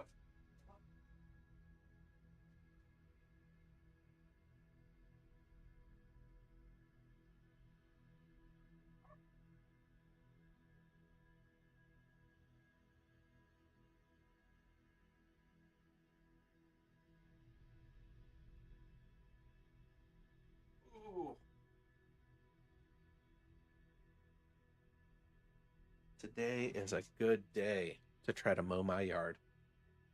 It stopped raining a while ago. Sun is out. It's drying up. So we will try to get some stuff done. And then we'll be probably mowing our grass a little bit later off into the afternoon, evening time. All right, let's continue on. Got this. They just... I don't see what they did. Are they pulling them over in anticipation that they're like, I don't fully understand that. Right lane must turn right. I mean, they're in the right. Oh, right lane must turn right. Then another right lane turn right. They just...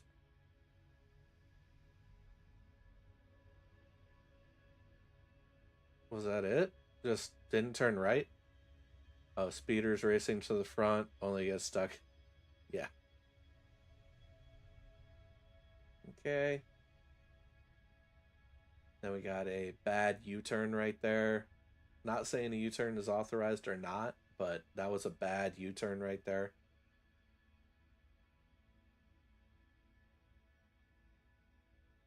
Probably flipped off both people. So we got a turn signal. Turn signal's off. All right, the contact that was made right there.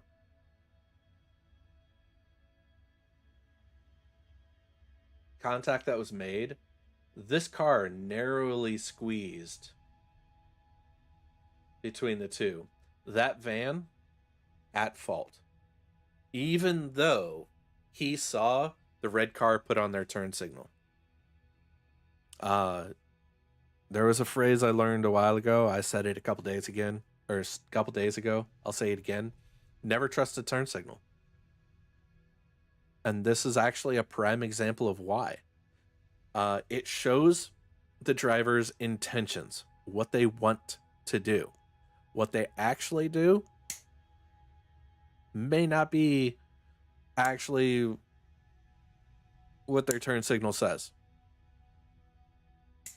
All right. You can't get a turn signal, or you can't get a ticket for having your turn signal on and then turning it back off and continuing your drive down that lane. He didn't change lanes. He didn't do anything to actually indicate, other than that turn signal, that he was making a turn. But the turn signal is only a, here is my intention. He could actually go, oh, this wasn't the turn that I needed to make the turn at. I've had that happen before. You don't... So this car, they they possibly actually could have stopped, but that van was the one that was definitely in the wrong, because they shouldn't have pulled out when the intersection was not clear. Okay. We got a car driving in. What was that? A no turn signal at all? Okay.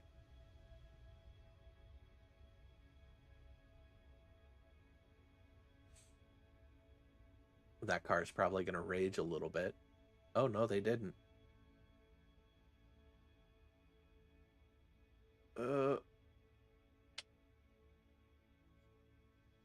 That's an unfortunate situation. But that car, here's the issue that I have with it slightly, is that this car changed lanes in their blind spot. So they didn't see it coming.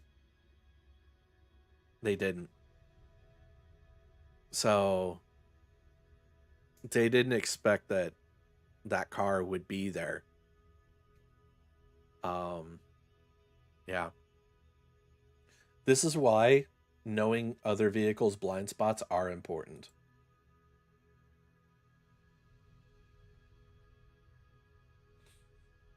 But with the if contact would have been made, it would have been that car, not the cam driver, that would have been at fault. Blue car ran a red light. Wow. All right. Here's what we're going to do. We are going to take a smidge of a break. I want to get some lunch real quick. And then at that point, we are going to take a look at DBD one more time. I did have a little bit of trouble with it a couple days ago. So we'll see if I continue to have trouble with it or not. But right now, I got to do a couple things. I got to bring Peanut back in. I got to eat some lunch. And then we are going to move on to DBD. All right, I will see you guys in a bit.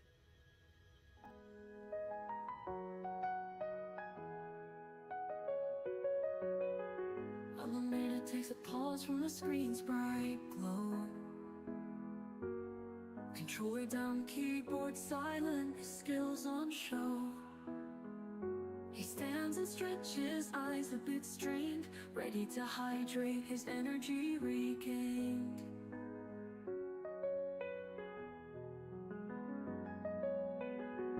The water's cool, refreshing to his lips.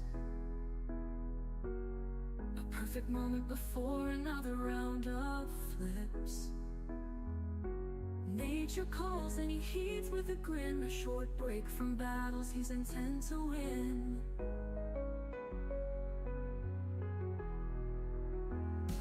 Pause the game, life's calling for a while. Hydrate, refresh, let's walk a different mile. Alameda's back with focus and style. Ready to conquer pixels with a smile.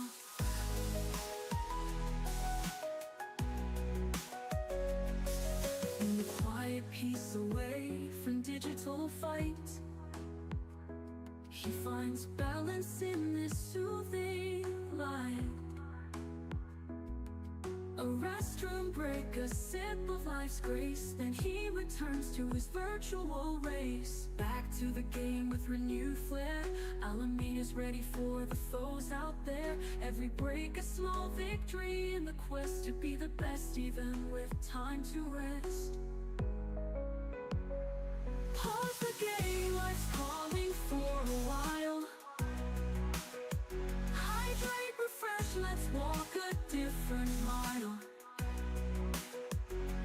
Alameda's back with focus and style. Ready to conquer pixels with a smile.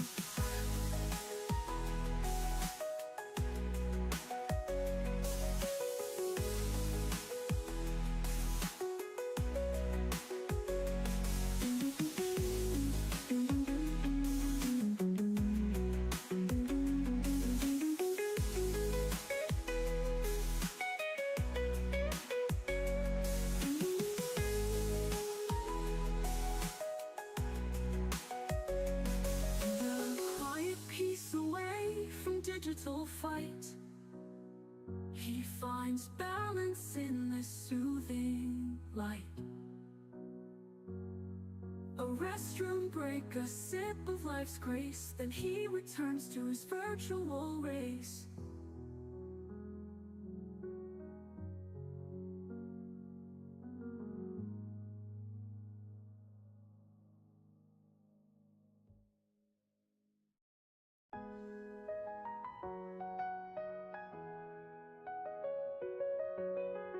Alameda takes a pause from the screen's bright glow.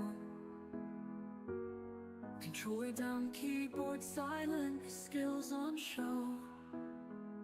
He stands and stretches, eyes a bit strained, ready to hydrate, his energy regained.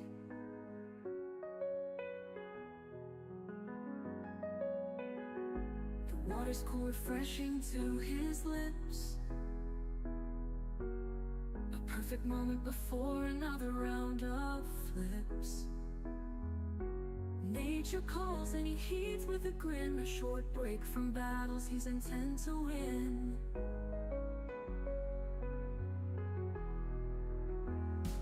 Pause the game, life's calling for a while. Hydrate, refresh, let's walk a different mile. Alameda's back with focus and style. To conquer pixels with a smile.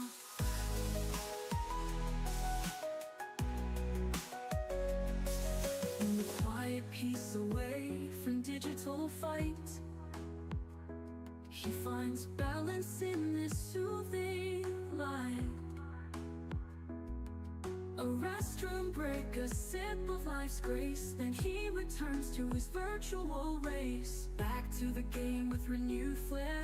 Alameda's ready for the foes out there. Every break a small victory in the quest to be the best, even with time to rest. Pause the game, life's calling for a while. Hydrate, refresh, let's walk a different mile. Alameda's back with focus and style. Ready to conquer pixels with a smile.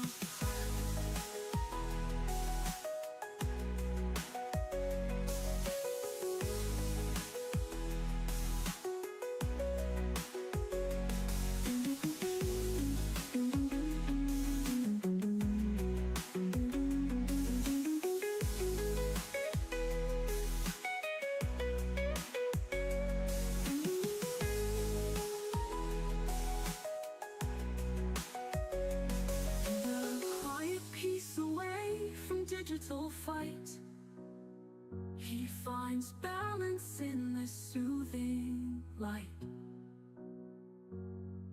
A restroom break, a sip of life's grace, then he returns to his virtual race.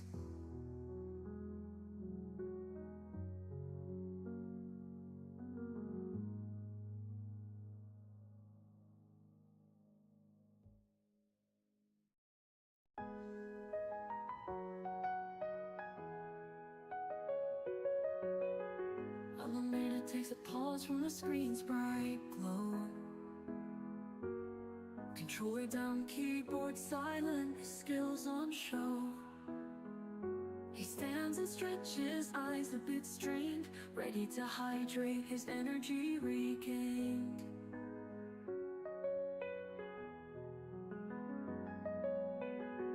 The water's cool, refreshing to his lips. Perfect moment before another round of flips.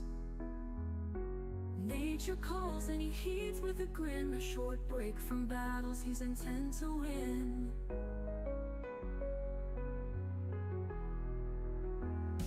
Pause the game, life's calling for a while.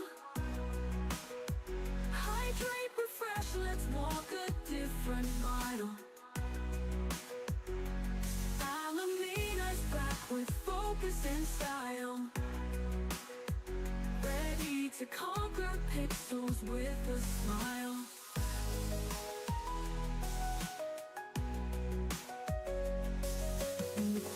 piece away from digital fight.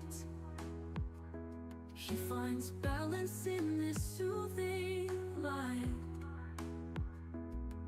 A restroom break, a sip of life's grace, then he returns to his virtual race. Back to the game with renewed flair. Alamina's ready for the foes out there. Every break a small victory in the quest to be the best, even with time to rest. Pause the game, life's calling for a while. Hydrate, refresh, let's walk a different mile. Alamina's back with focus and style. Ready to conquer pixels with a smile.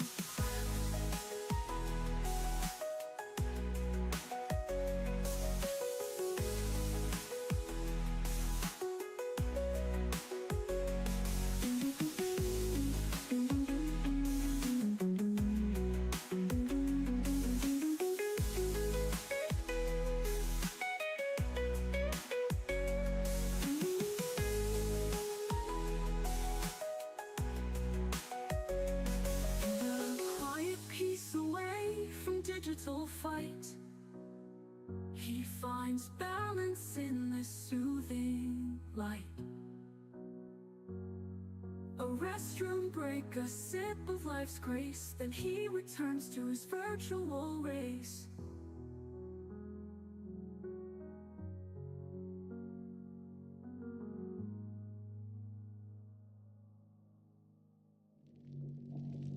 Heyo, I'm back. Okay, sounds are looking good. Let's turn off left screen. All right, game capture is good. There we go. Let's boot this up. Oh.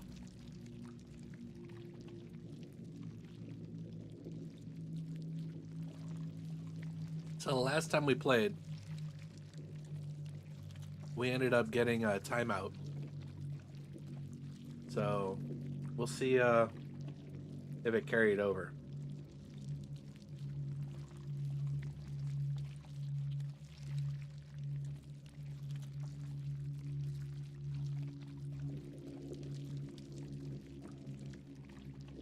Fucking initializing shaders.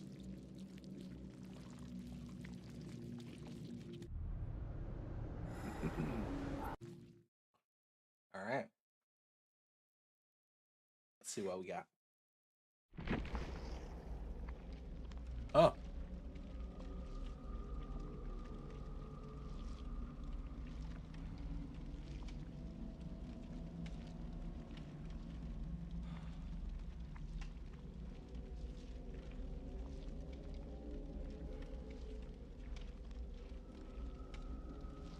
Weird. Wait, was that today? What is today's date?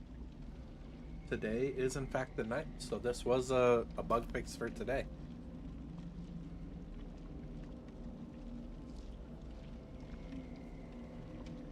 Oh. So we got a survivor bonus. Let's jump on the survivor and see what we got. Finish repairing one bloodshed. We got this. Let's go, Dweet. What you think? Look at me. You look at me. I am the captain now. Yes, I am.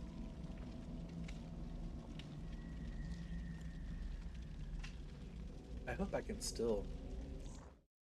Oh, here we go. We're into a game. Nailed it.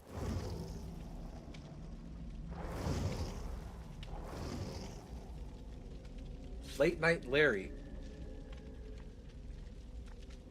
and Scrub Muffin. Cool.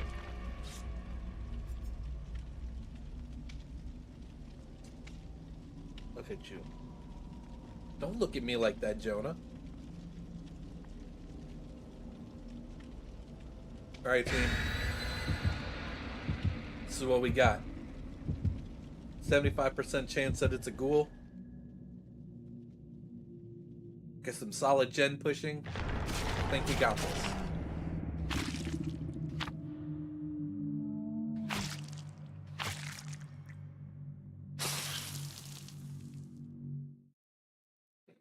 All right. I saw that. Hatches at Killer Shack.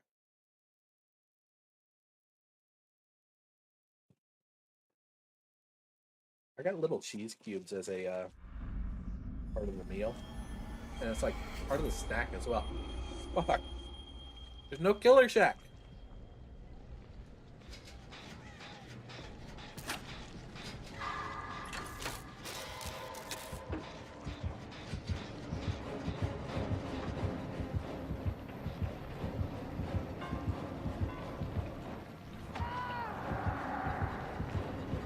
Please don't run in here.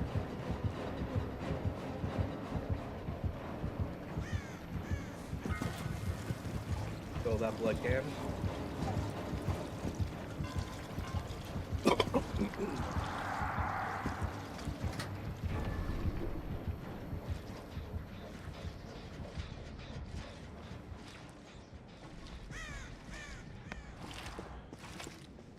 Let's get that jerry can. Let's go.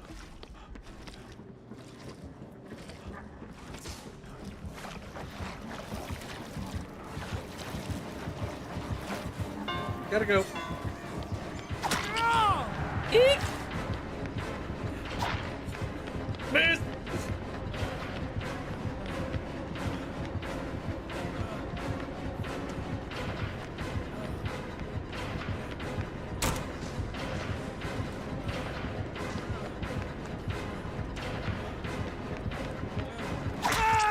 Bang it! Arr! Pick me up, nerd! I almost had that. Come on.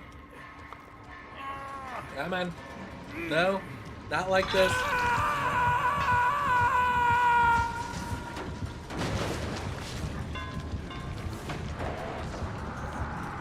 Oh. Blinded. Oh, he's got Lightborn. That looks like Lightborn.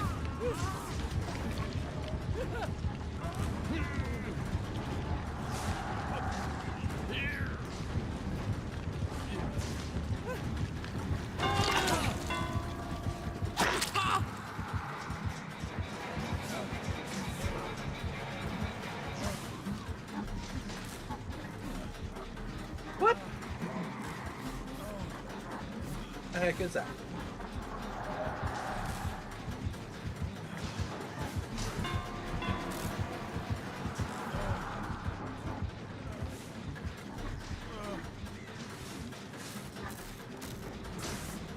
No, stop the leak, dude. I don't know if you can.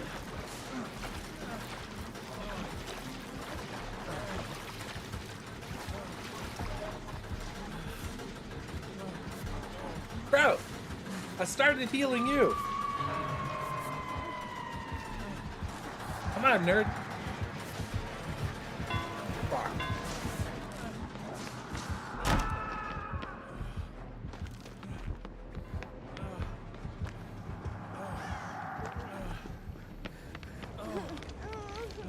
Come on.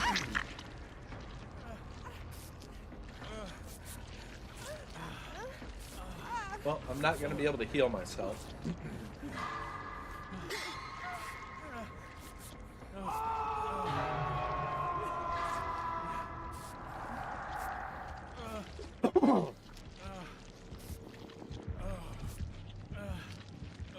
Gotta run.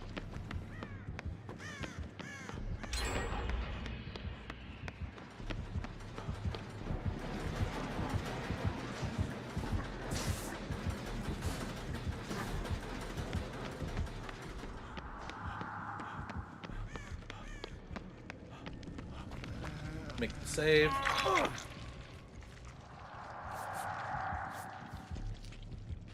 And he's not coming back. Those are great skill checks.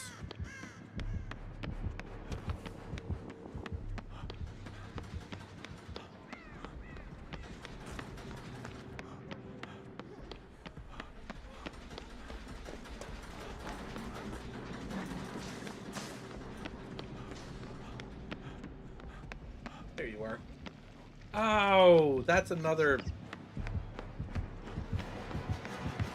Not good. Gotta go.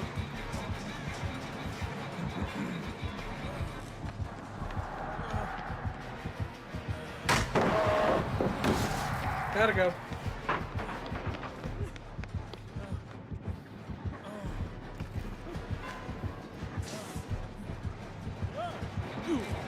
Uh-oh. Wrong turn.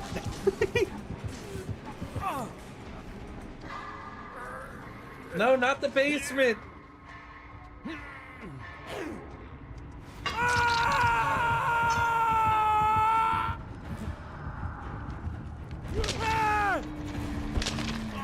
Not the basement. It's unfinished. I don't like it down here.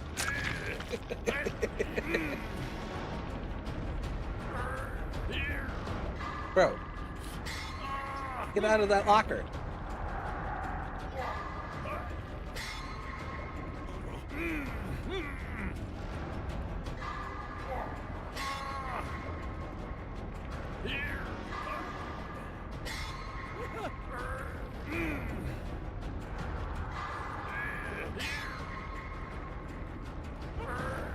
Come on, man. You can do it. I fucking love you. We gotta go.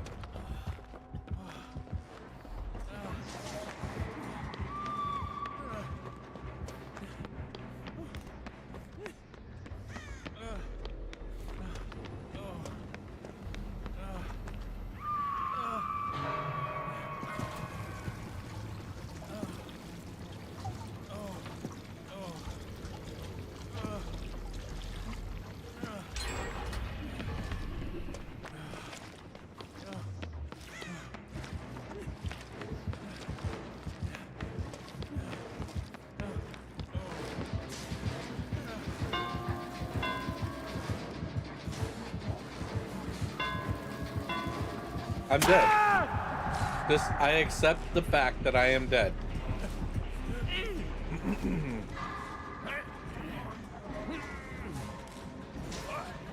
Oh, that was a bold move, Cotton.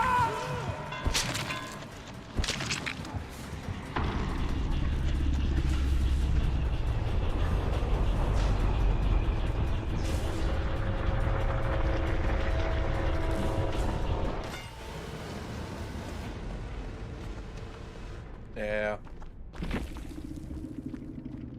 That's how the first games are always supposed to go. I'm not sticking around for that.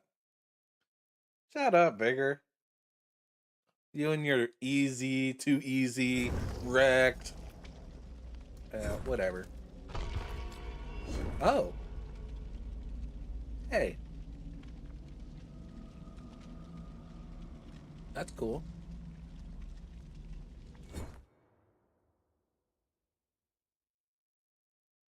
I don't think he's strange tonight.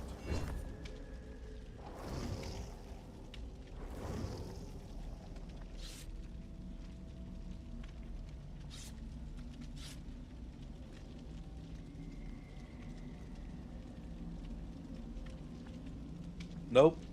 That don't work here, buddy.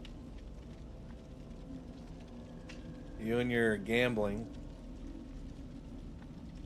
Damn it.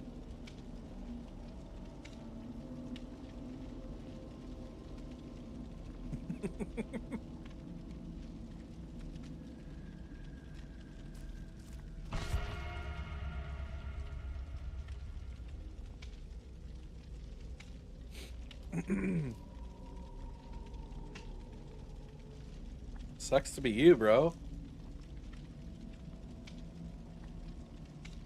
Bruh.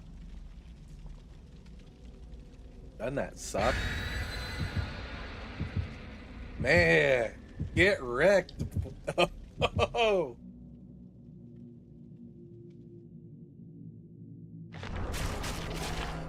Not my problem. Sounds like a personal problem to me. Man.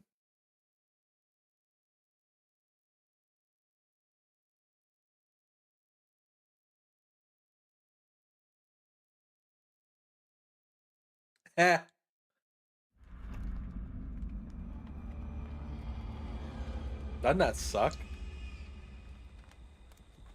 Bro, don't spam.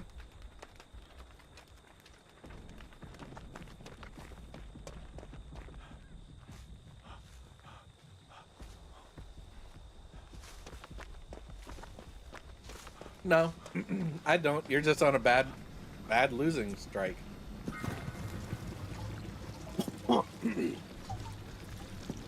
It just sucks right now.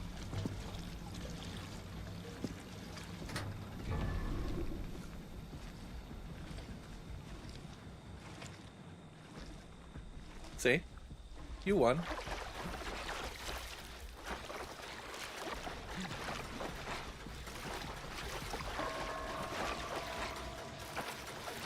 Seriously.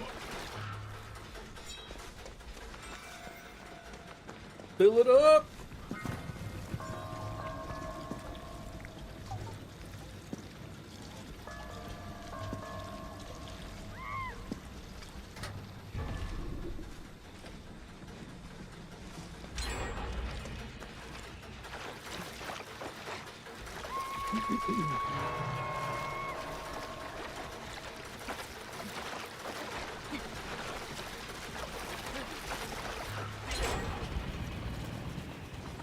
Nailed it. Alright, they're gonna come straight over here.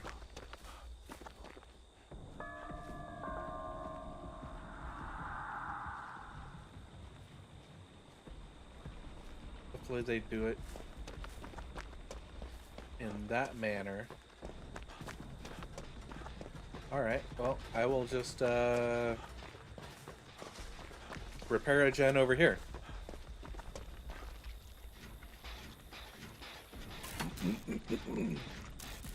I don't know where the gas is.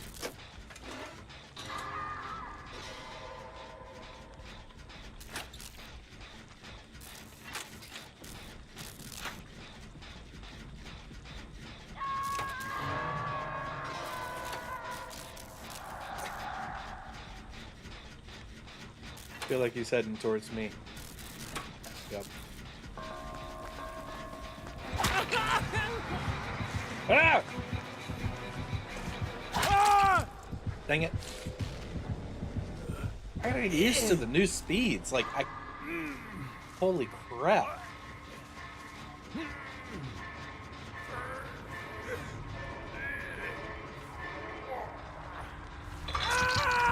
Wiggle, wiggle.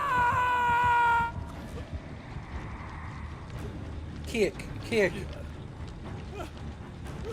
Oh, he didn't.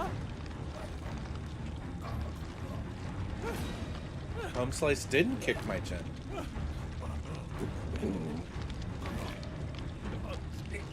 Stretch. Oh, don't pull me off. Don't pull me off right here. Don't do this. Don't do this. You are a stoosh canoe.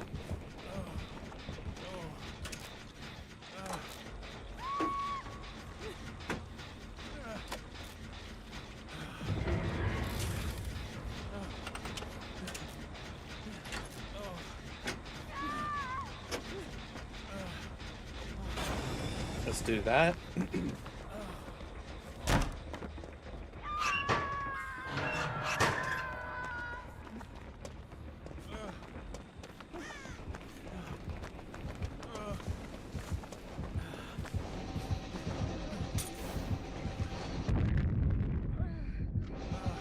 Gotta go.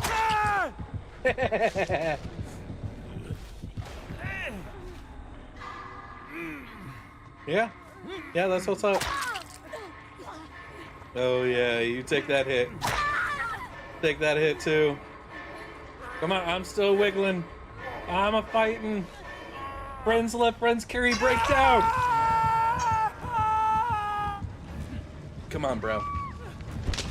Breakdown.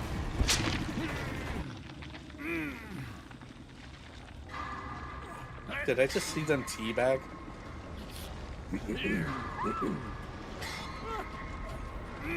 Well, this sucks.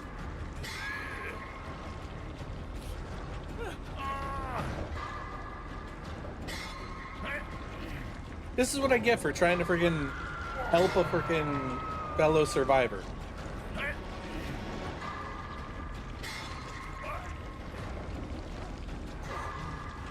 Come on, buddy. Go for the yeet. Yeet yourself. Yeet. Yeet. Yeet. Kobe that. Come on, bro. Come on. Come on. Come on, man. Really?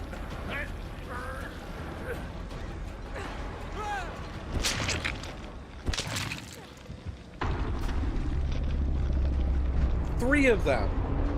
DC. Bro.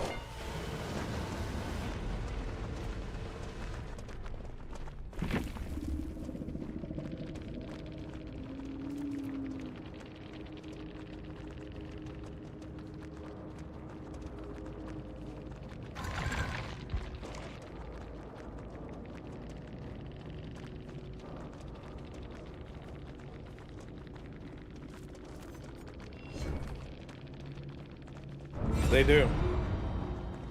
They do add timing penalties. It doesn't fix it.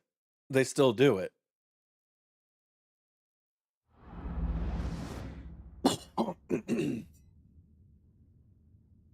Well, the issue is the second person that got placed on hook, they had the ability to have 3 chances to unhook themselves. And they could have kept the game going. But they didn't.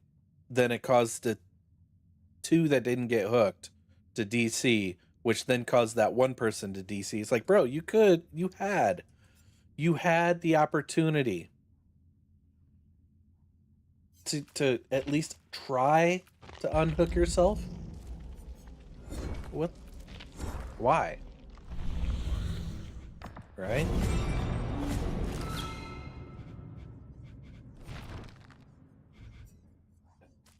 Oh well. Fill 1 blood can at a blood pump. I can do that.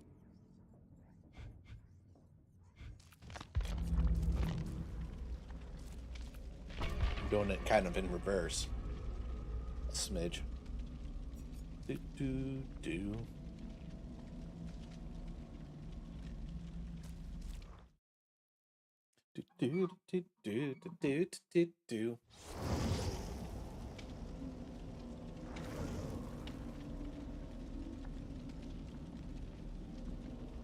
We got a map. We got another med kit. And then we got an Ada bringing in nothing.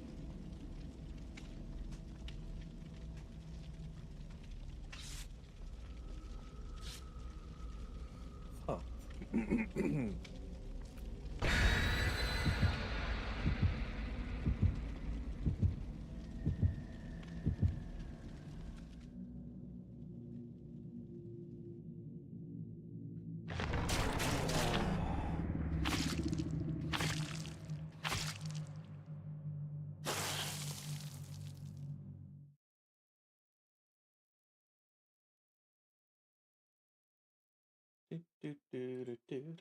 Do.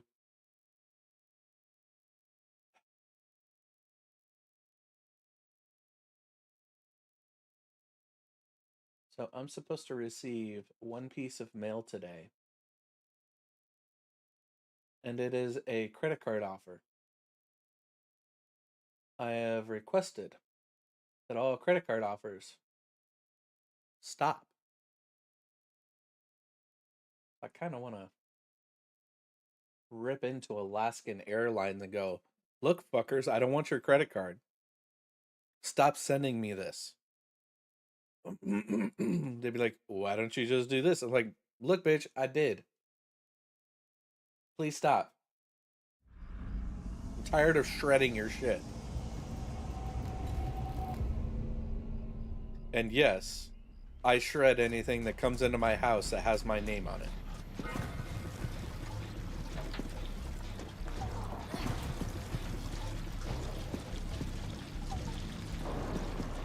The Schacter.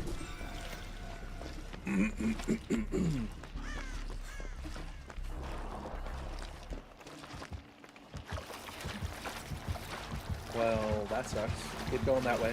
Don't do this. Don't do this. Look here, buddy.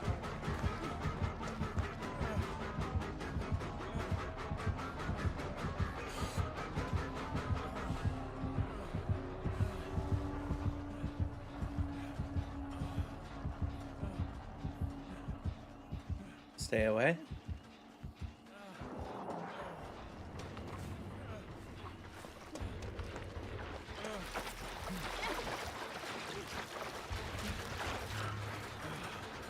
Gotta go.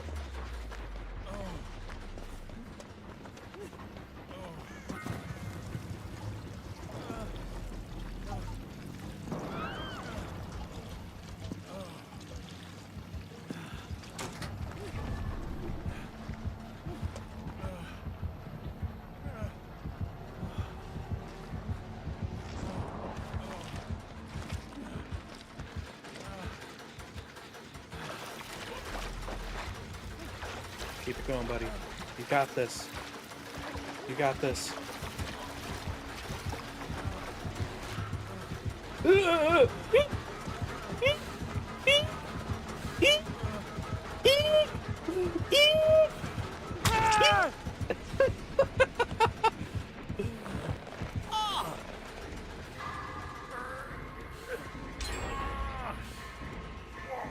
That gen is so close.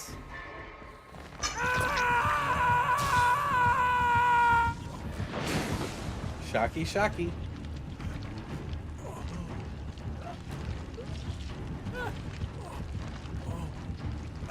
Nobody's here, fool.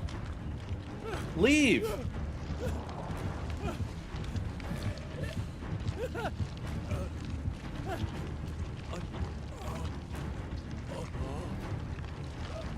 Actually, you know what? Come back so I can unhook myself.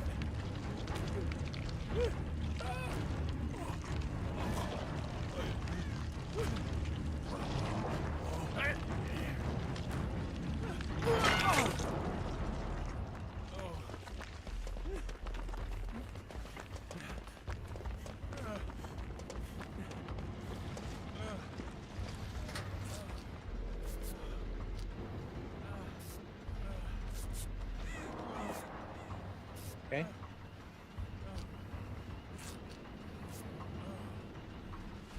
Thank you.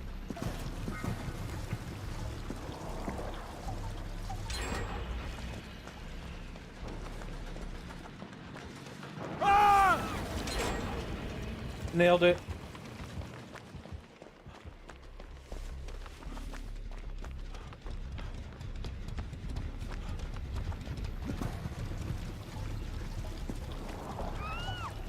There's another one over there?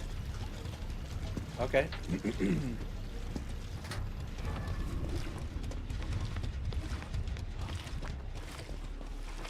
I do like these things. These things do fill up a lot faster.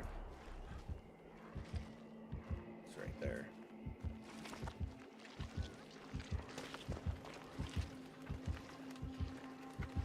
That's a big charge. Nope, that's a little charge.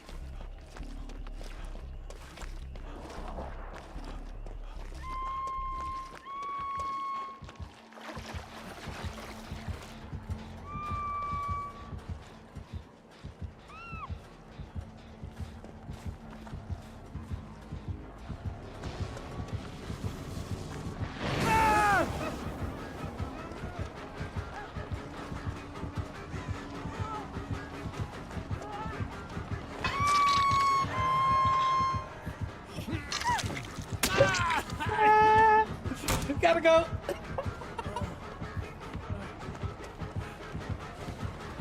Oh, yeah.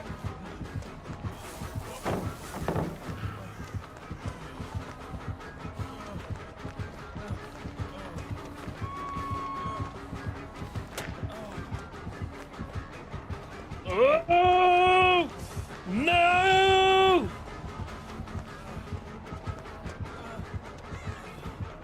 No!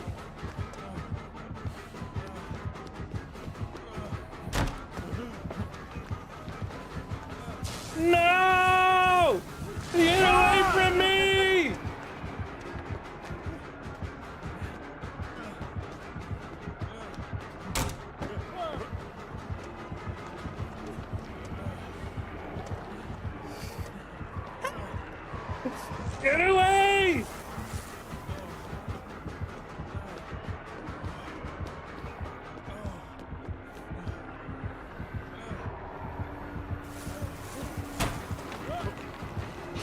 Suck it up, nerd! Get lost in that house!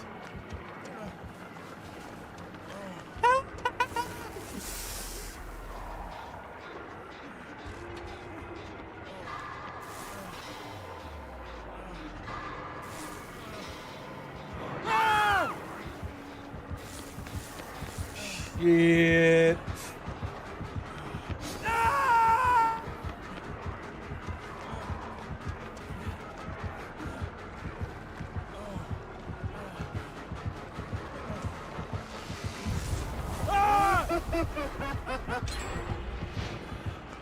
Woohoo! Swing and a miss.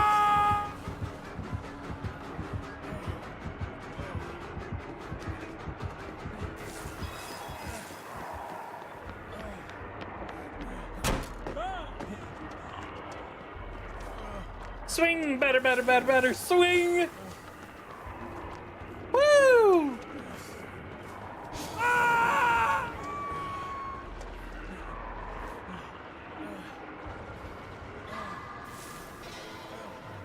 Oh. Holy Christmas. Ow!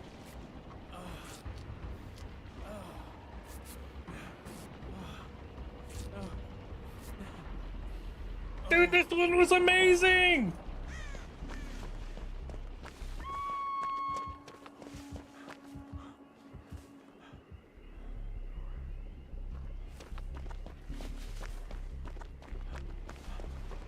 All right.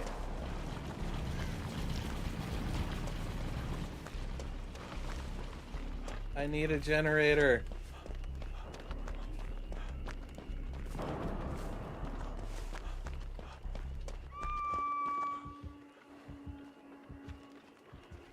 Let me, bold. It's a bold move, Cotton. That's maxed out.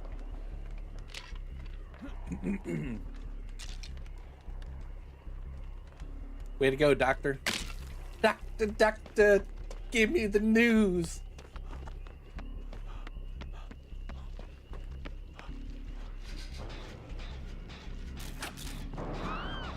Oop, he missed.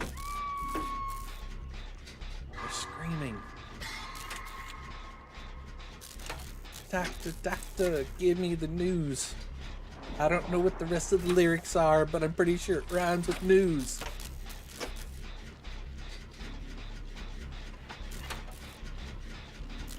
And it could have a word that maybe is blues. Oh, snap. Oh, snap. We got 3 of us on this. Oh, snap.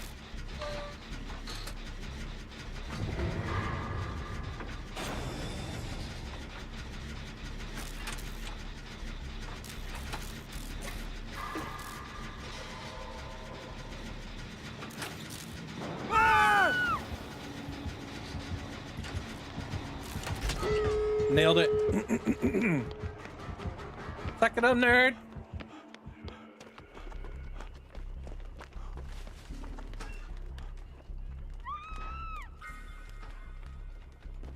I'm going.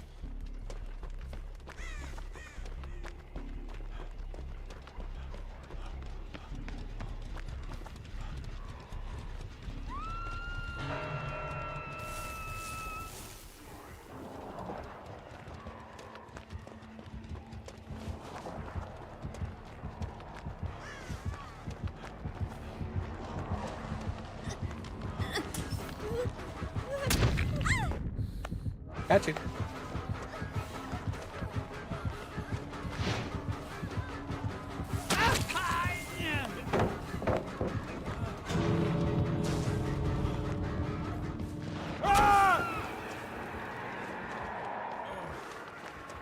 All right. Well, I can't make that save. The door's already open. Open it.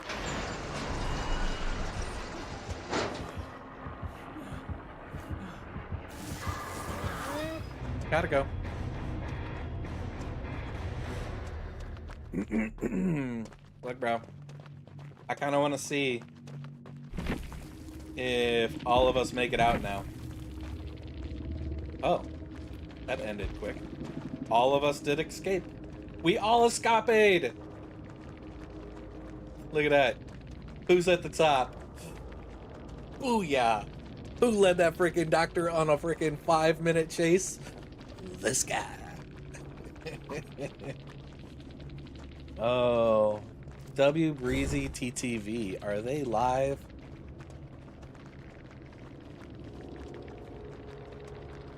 Let's take a look. We're gonna mute that first. W E R E E E E Z Y. Look at that. I play more Dead by Daylight and Fortnite. Cool. They actually are a streamer who actually has 1.5k followers. They streamed it yesterday. Cool. Way to go, buddy. Way to actually be one that puts your TTV in your name and actually streams. I've seen it where they put TTV in their name and they have like 1 follower and 0 streams.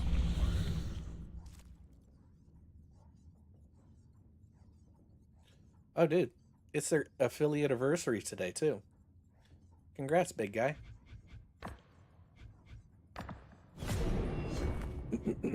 Alright. Let's do this. Finish repairing 1 generator. We can do 1 generator. Next page unlocks in 4 days. So here's how long and how much has actually transpired since the last time I actually played DBD. 2 full tombs. Like these, I just did a little bit. This was me playing a little bit of Survivor with Brizzy. Yeah, a few times we did that. Yeah. This one had nothing, barely did nothing. What am I missing on this one? Killer ones. Hit 10 survivors within 30 seconds of them being revealed by an aura reading ability. Ooh. Kill 12 survivors by any means. Oh, that's a rough one. Sacrifice 12 survivors to the entity. This is rough right here. That right there, you got to kill 12 people. You are sacrificing 12 people off to the entity. That's, yeah. Spear 2 survivors with the Redeemer while they're at a range of 10 or more as a Death Slinger in a single trial. That's possible that I can do that in one go, but this one though.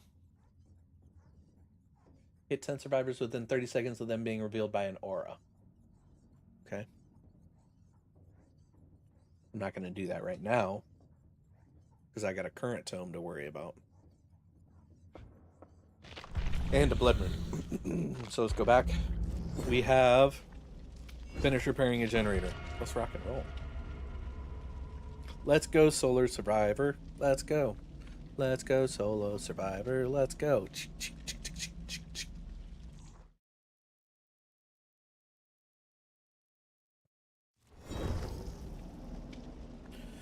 Alright. So tomorrow, I might do some Photoshoppy stuff. In that Photoshoppy stuff, I might be getting my Play Live poster up for this year. I am excited about that. Freaking. Oh.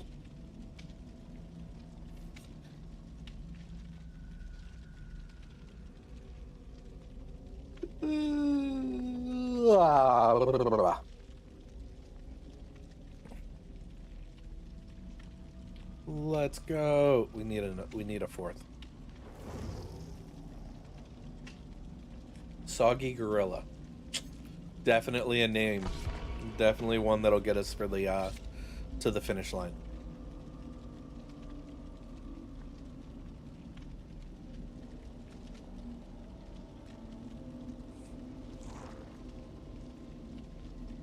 Ugh.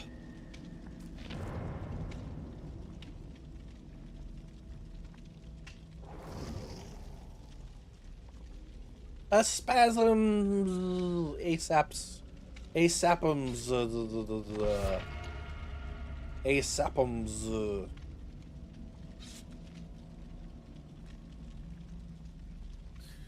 Asapums. Why did my stream title for YouTube not update?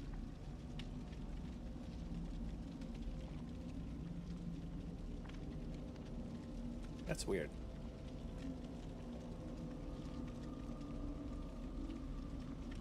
Huh.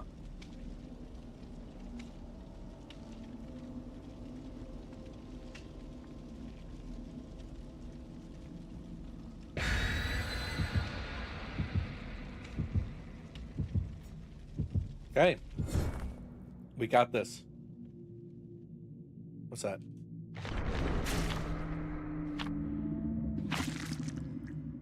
So no. They sent me an email.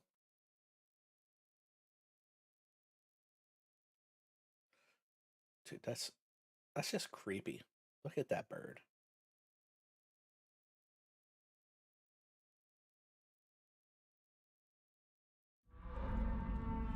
What is that?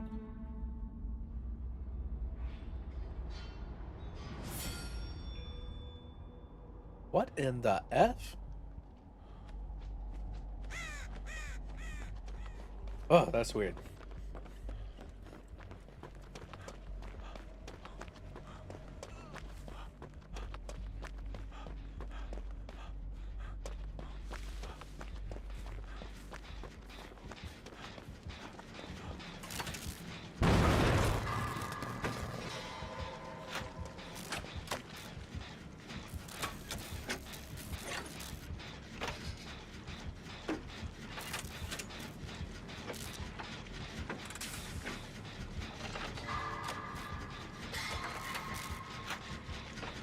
Come on, buddy. You're somewhere. If it glows, it goes. He's not moving. But I do see a if it glows, it goes.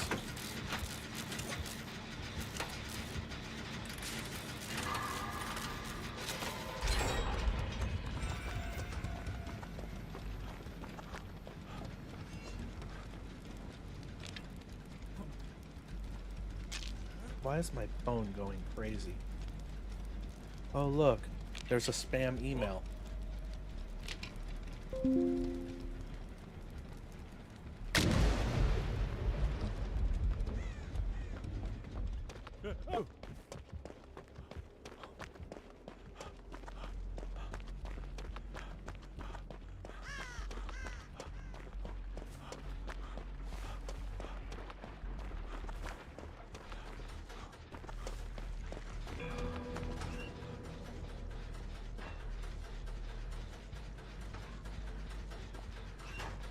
I'm gonna be honest, I really thought I had enough to make a flashbang.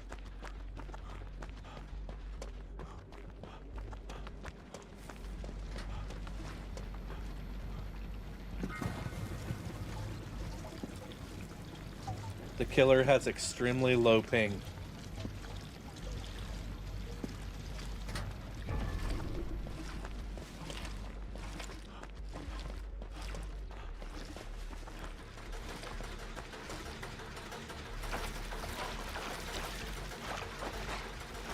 He's not trying.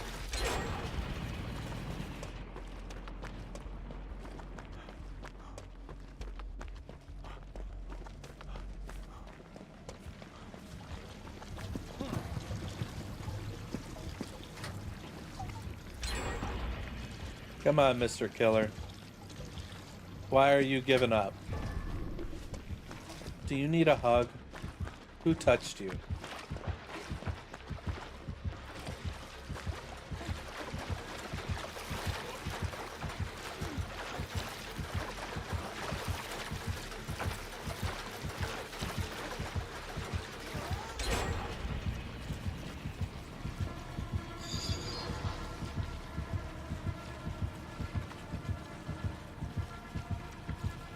Dude, his ping is killing him.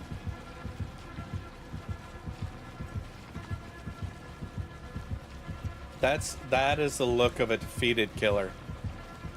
Like, his ping.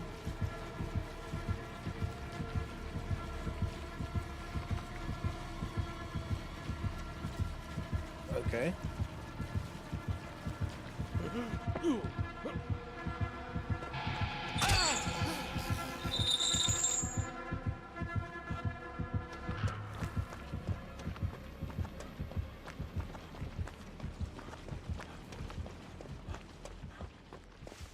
I need a regular gen. There you are. I'm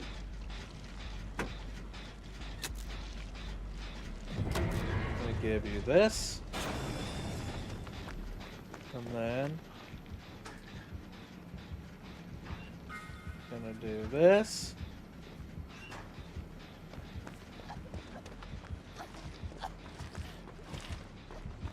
Is he still standing over here somewhere?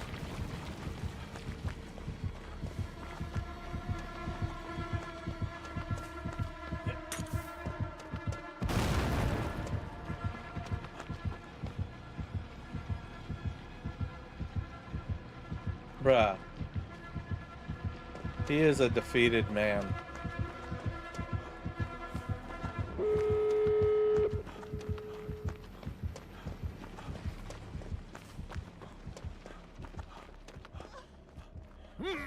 I'm getting my points. And I'm gonna leave.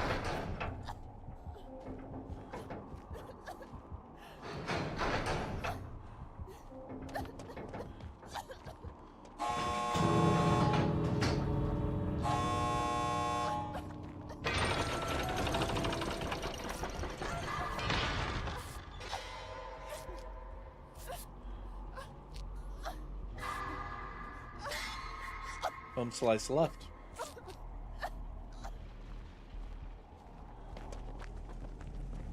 Dude, bro, just leave.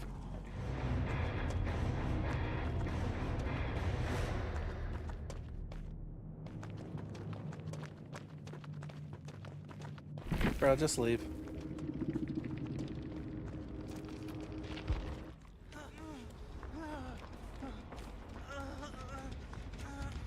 But if this person gets downed, it's his own fault, man. I have zero respect for him.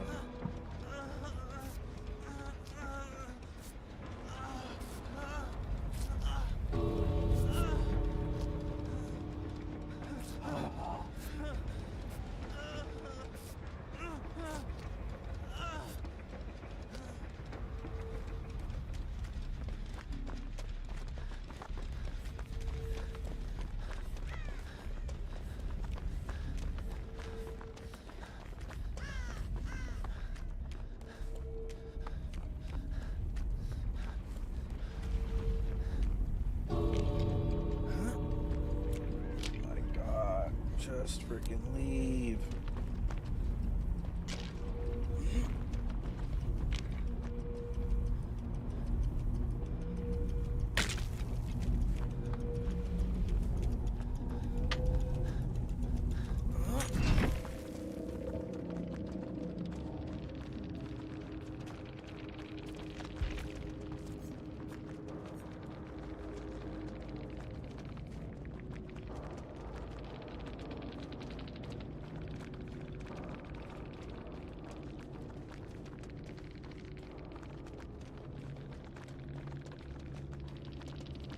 And he left.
That's annoying.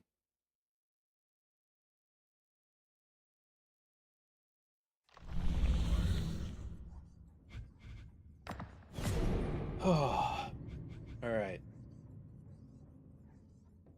So let's go back. We're gonna be a killer real quick.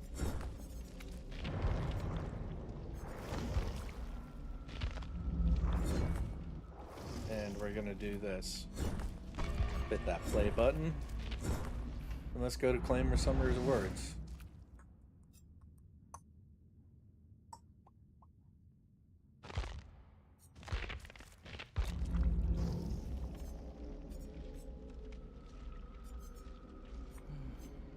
Daily rituals.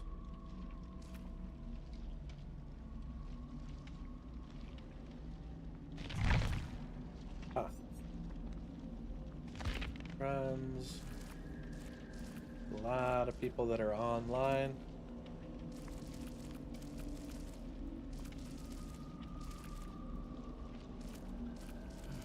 There are a lot of people I don't know.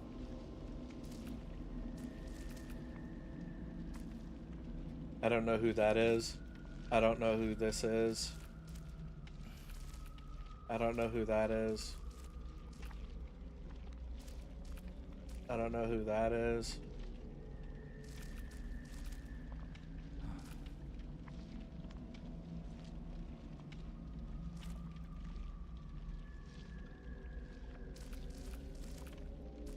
Yeah, there's a good amount of people I don't know. Man.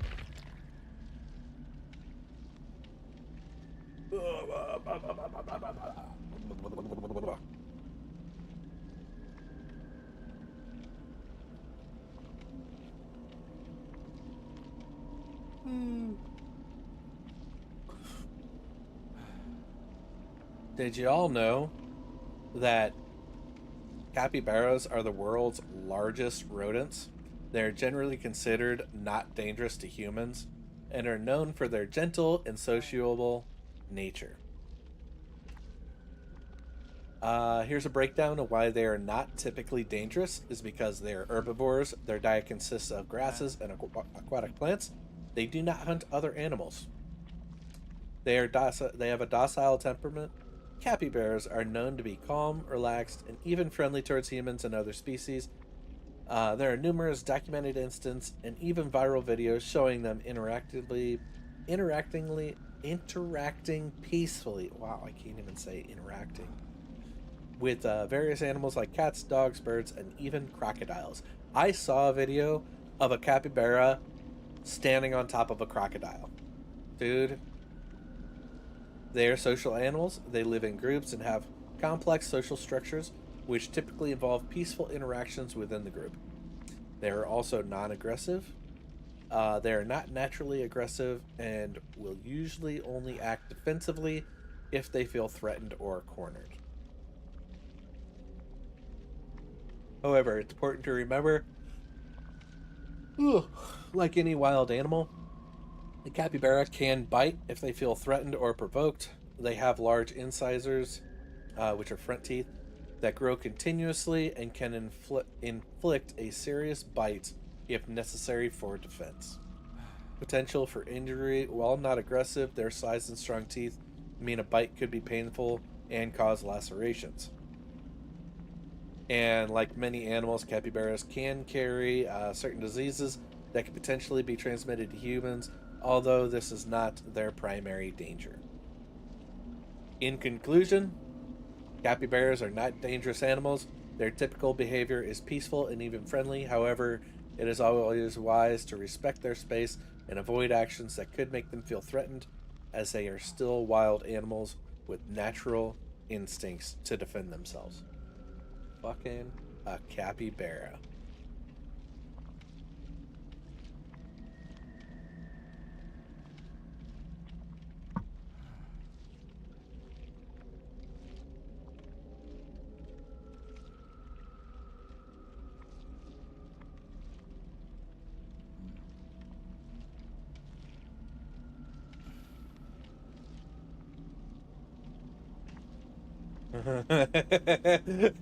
I shot Google an image and I'm like, can you generate a image of a capybara riding a surfboard?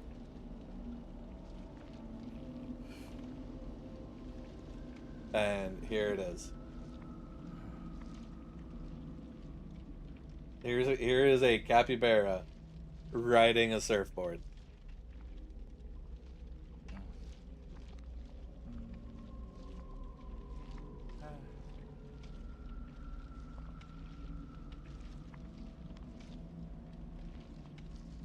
On his hind feet, wearing a lei.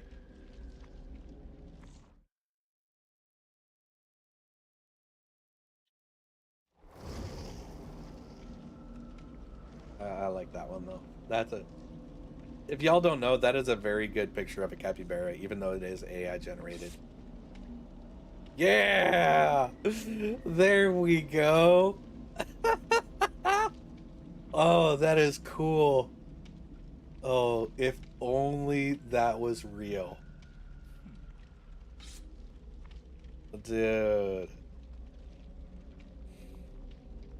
I don't know why I need a picture of a capybara riding a surfboard wearing a lei, but I have it, and you know what? That thing's going on Twitter. Just because. Or, sorry, X. It's going on X because X is its name. X. X.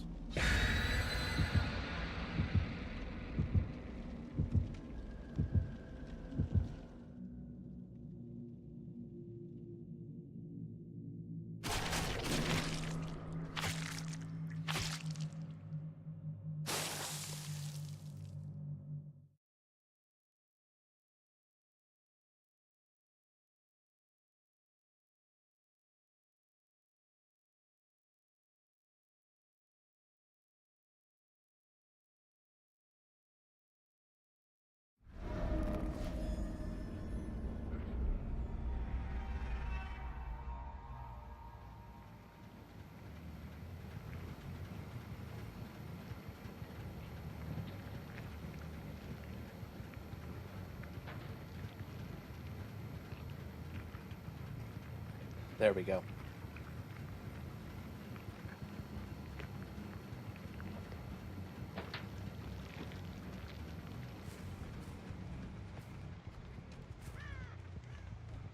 Let's go kick our one generator.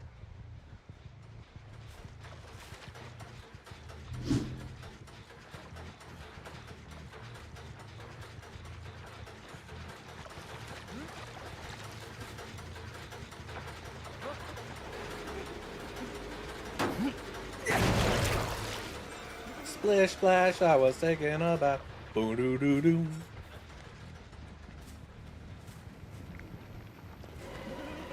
Let's go for that chase now.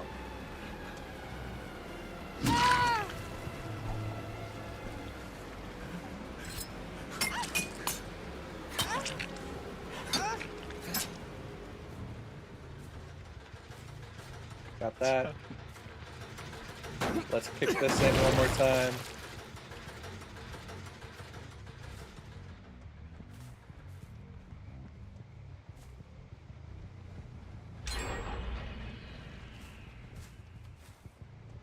Dude, I just walked right past them.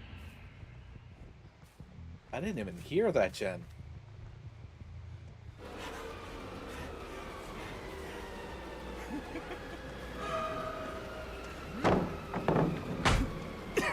Come on, big guy. I'm gonna catch you.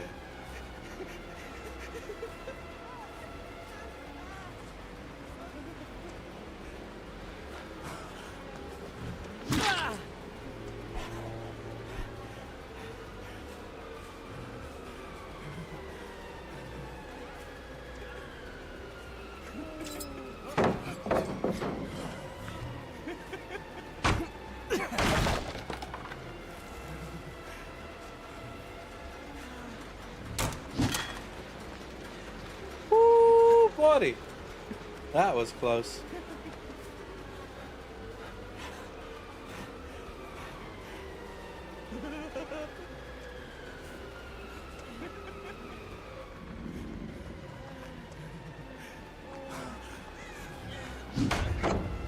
Oh, I missed.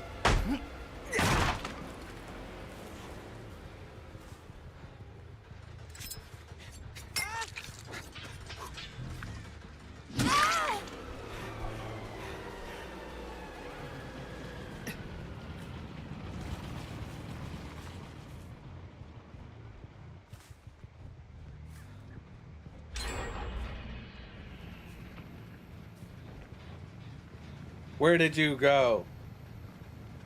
Steve Harrington.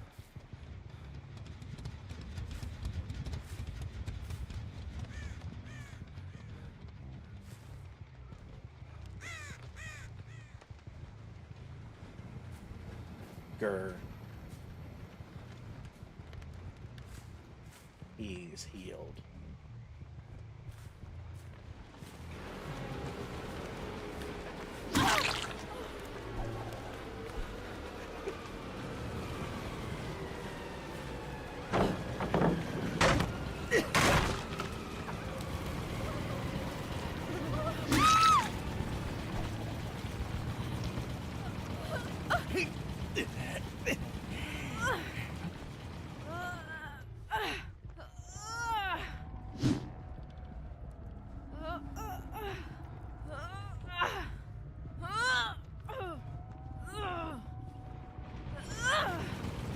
Do-do-do. Do-do-do-do. Run, run, run as fast as you can. You can't catch me. I'm the gingerbread man.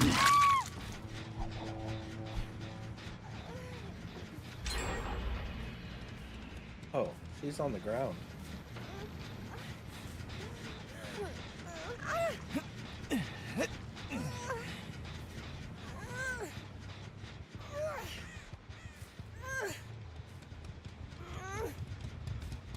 Run, run, run. Kapow. Kapow.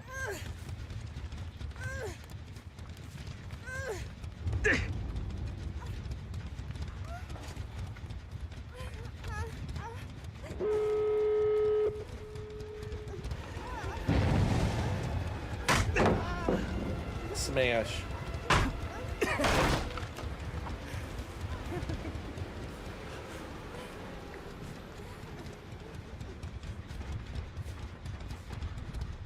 Where did little boy George go? I want him to experience.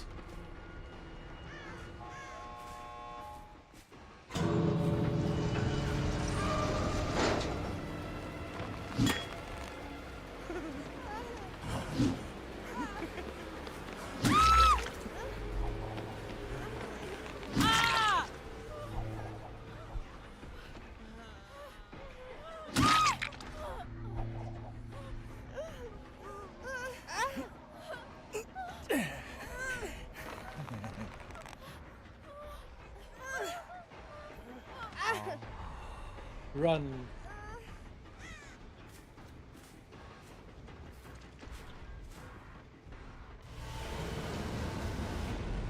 Do you know Ed? Because I know Ed.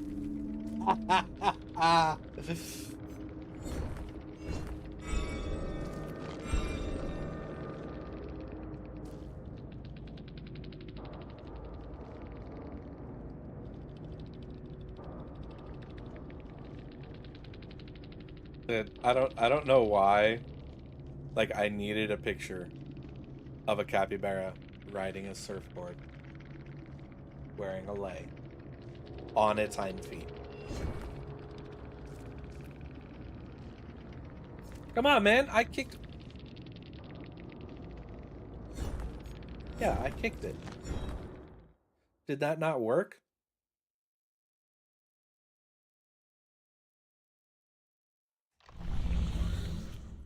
Yeah, that worked. Got it. Got it. Alright, what's this one? Injure one survivor as they're carrying it. Okay. Get that jerry can and let me beat the crap out of you with it. What is that? A Vittorio? Okay. And a Trapper. Ooh.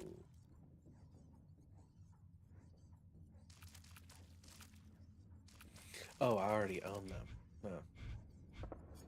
I wonder where is the store, right? This one? No, that's not one. Is this one the Blood Moon Store? This is the Blood Moon Store. All right. Oh, oh, oh! The hag, the clown, the trapper. Okay. I'm gonna unlock this one. I really kind of want this one right now. I don't know. Okay, so I opened up X to post the capybara image, and it came across a Nature is Amazing post of a cow hugging a chicken. The cow is on the ground, and the chicken is right between its front legs, and the cow is resting comfortably its head on the chicken, and the chicken's like, cool. And the caption is, this is his, or that's his chicken. Dude, that's amazing.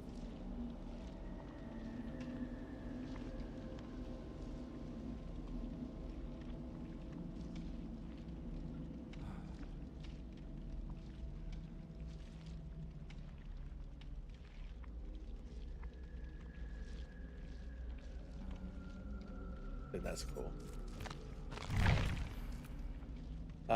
What's our next one? Is injured survivor while they're carrying a blood can. I can do that.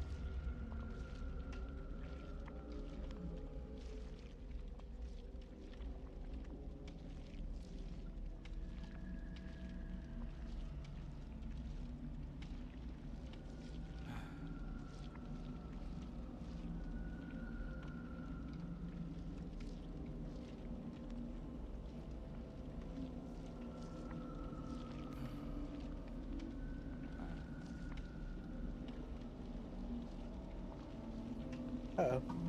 Phone call.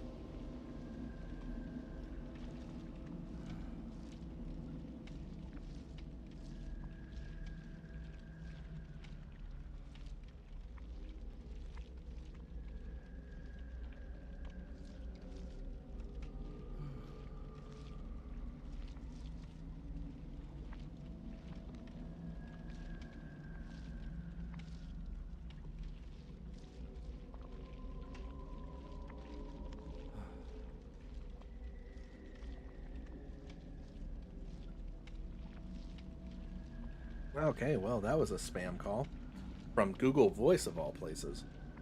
Seriously.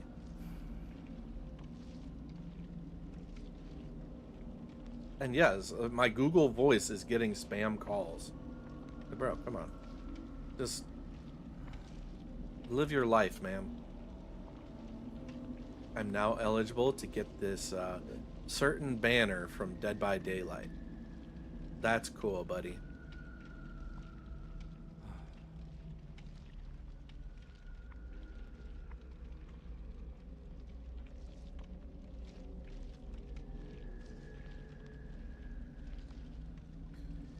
Cool. Huh. I wonder how much can I utilize Google Gemini? Maybe let's take a look. Let's take a look, see. All right, so we got our Google Gemini.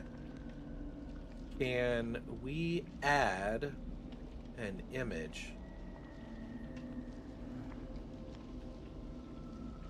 and have it like,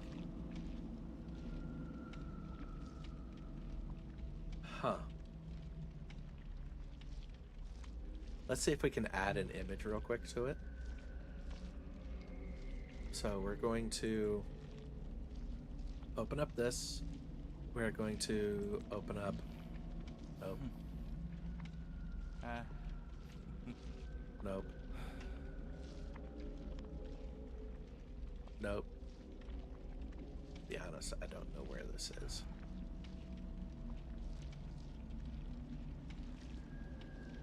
Nope. Maybe. I don't know. Is it here? Let's take a look, see. I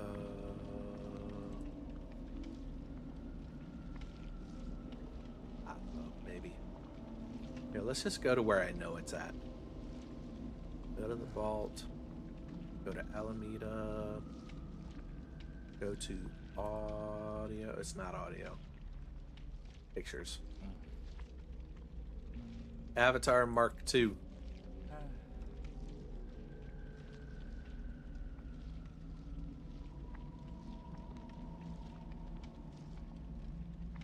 Let's see.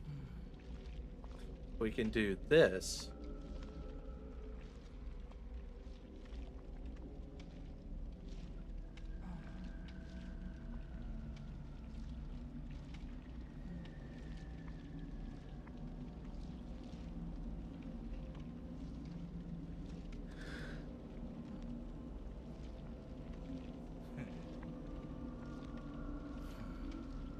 Let's see what it does.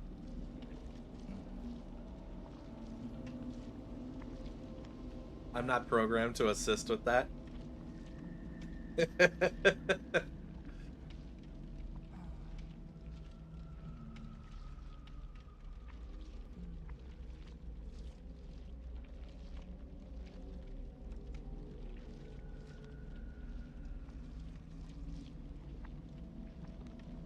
What's it gonna do?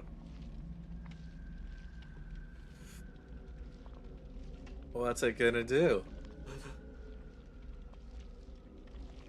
Oh. Oh my god. Oh my god, look at that! Dude!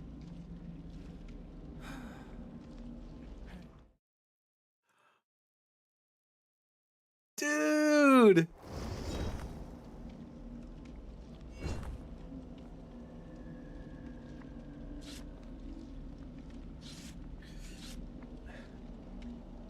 Let's specify. Do some specificities. Specificity. Oh, dude, that is... Dude, look at... I freaking love Google Gemini. Like, it just takes some of the art, like, some of the trying out of this on right now. Ah! Oh my god!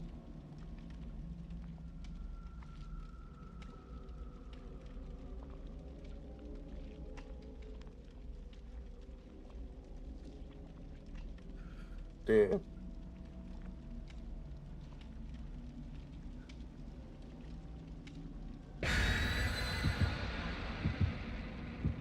I freaking love this. I'm gonna be honest, I'm pretty happy with what Google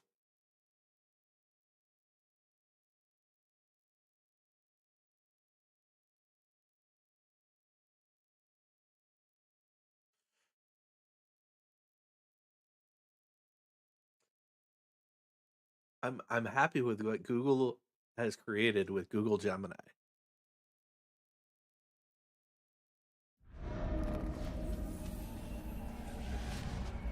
Oh, that is amazing. I need to... What do I need to do? Ah, I need to hit a motherfucker with a jerry can.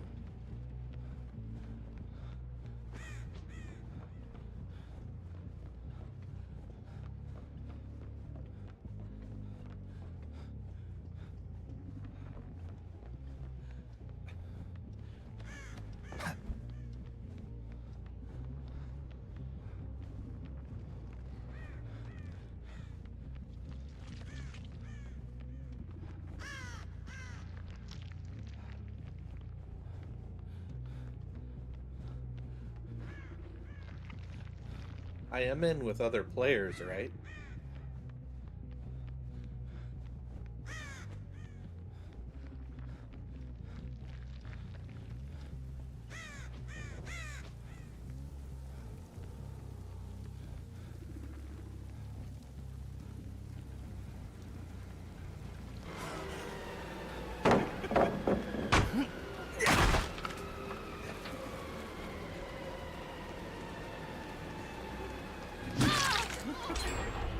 Nope, that wasn't it. They somehow dropped their jerry can.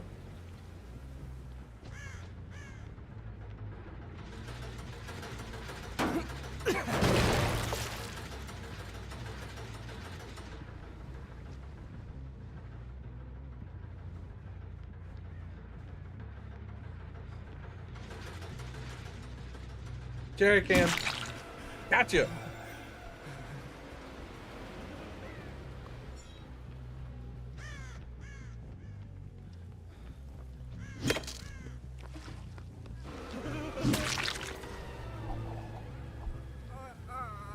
Let's go, Gone with Roses. Gone.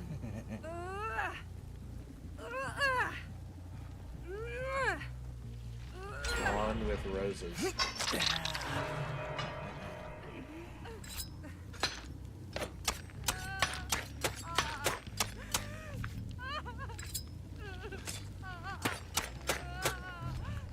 I hope they get the point.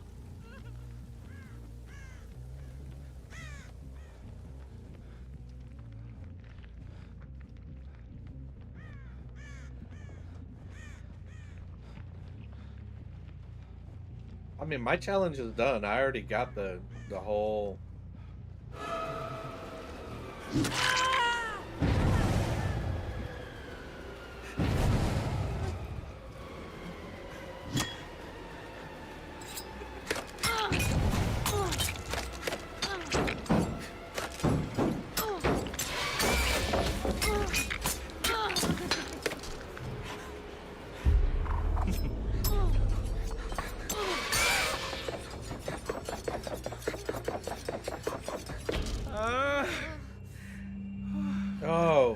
Oh, teabagging.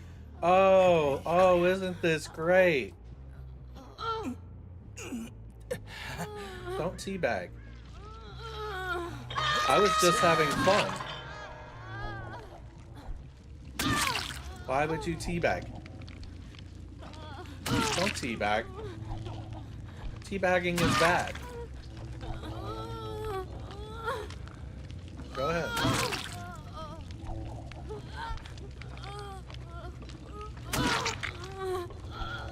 Go for it. Go for it. Just gonna wait till you jump off now.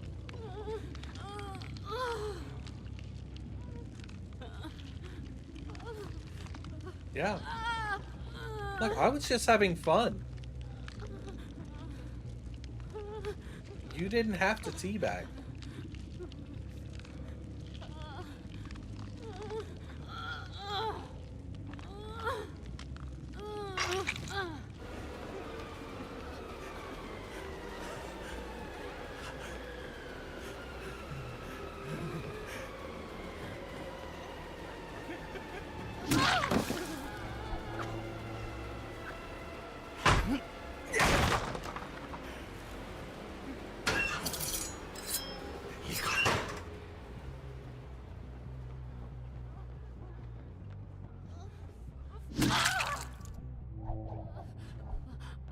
Oh, tea bags. Oh, tea bags. Just don't teabag.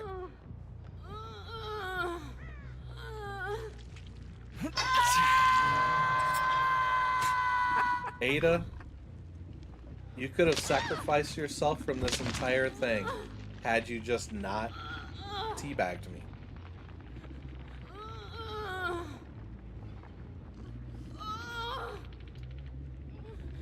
But teabaggers get special treatment, alright?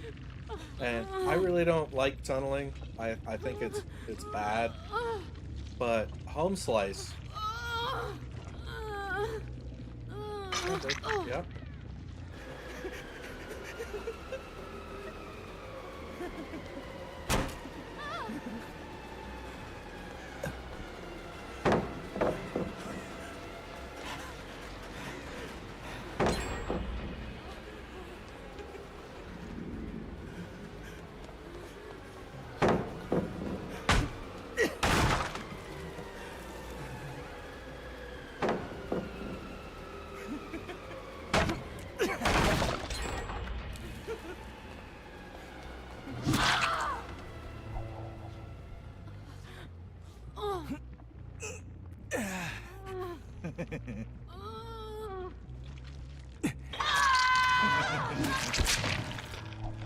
Enjoy the great hatch in the sky.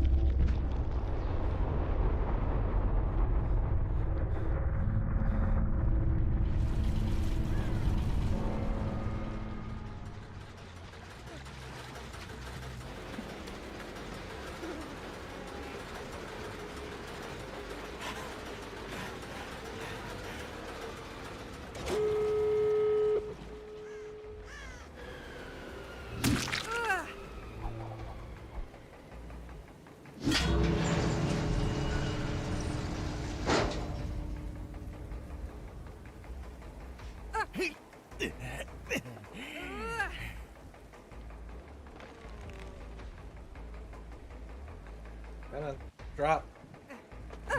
There you go.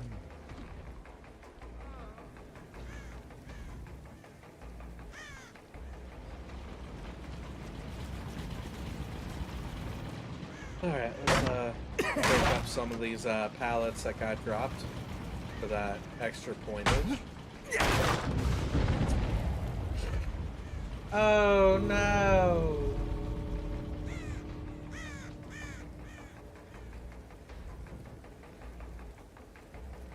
I'm so sad.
I really hope that they reported me because I reported them back for trolling. What's up, Funky? Heyo, buddy. How goes everything? How's life? How's Florida? I think Florida without the floods this time of year, because all the floods are happening in like Kentucky and Tennessee and in the middle of the freaking country. Hook 3 survivors. I got you.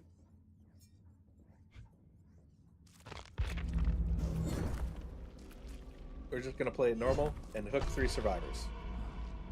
That's good. You chilling? That's nice. It is a gorgeous day. I'll tell you this. It's a gorgeous day here in Washington. Like for the first time in like 3 weeks, it's a gorgeous day. As soon as I get done streaming, I'm gonna put on some boots and I'm about to go outside and mow the yard, assuming that the grass is not too wet. All right, I got my yard to mow, and the only thing that stops me from mowing it is I use a rechargeable battery powered mower, because there are limitations on gas powered motors and moving them from state to state and all that. Uh, but I got myself an electric one because I'm like, hey, why not? I don't want to spend too much money on gas powered, whatever. So I did that, and I made the investment to get the Cobalt series for. See, I got a Cobalt mower, I got a Cobalt hedge trimmer, or not a hedge trimmer, a weed eater. And my plan is that this summer I'm going to get one of the like 3-foot bladed long hedge trimmers so that I can chop up some of the blackberry bushes a whole lot easier. But the past like 2 weeks, it's been raining some part of every single day here. Whether it's like 30 minutes in the morning or freaking throughout the night or part of the day, it's been pretty bad. So I can't go out and mow with my electric mower because the electric mower will get bogged down in wet grass, right?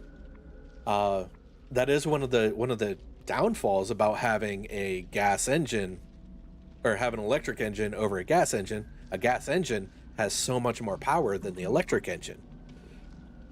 So the stamina and the durability coming from that electric engine isn't there when you're running into like thick grass or wet grass or something like that. So I have to wait until my yard is at least dry for the most part in order for me to mow it. But like for the most part of yesterday, it was pretty dry, but there was a little bit of rain over the night, but the sun is out and has been out for the most part of today. So I'm really wanting to jump out there and get those big spots of my yard mowed down and get it looking nice. I'm thinking that make it look nice, and then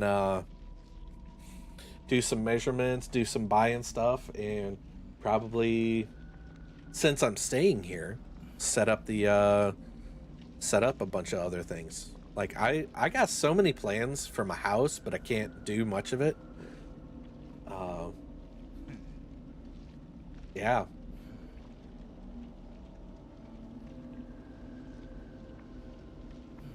Dude.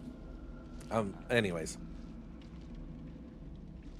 Yeah, I can't wait till I get the job going. And then I recoup the losses that I had for not being at work for the last 4 months. And then once all that's recouped, basically go back into my original plan of a few of the landscaping options for my house, along with a few of the other upgrades that I have planned for the house. So the job that I have, even though it is going to be an at-will and I could be fired anytime, Washington is a at-will, I believe it's an at-will state. Let me ask Google Gemini. Anyways, I don't know if you guys saw it. Here's the latest freaking crap. So is Florida. Yeah, a lot of states are at will, but I mean, a lot of employers are at will unless there's like a union involved and all that. But what I want to try to do is get a photo of me, like an actual photo, and see if Google Gemini can like create emotes from it. Like I want to see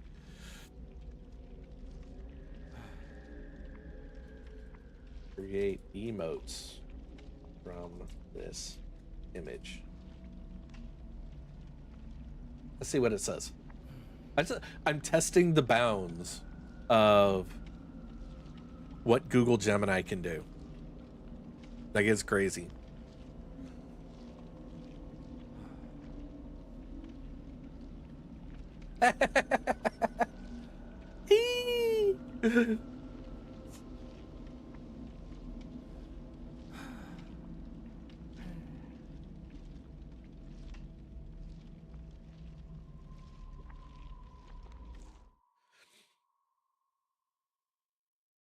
Dude, this is so fun. Like and here's the thing is, I don't know if it's part of my little subscription thing that I have to Google.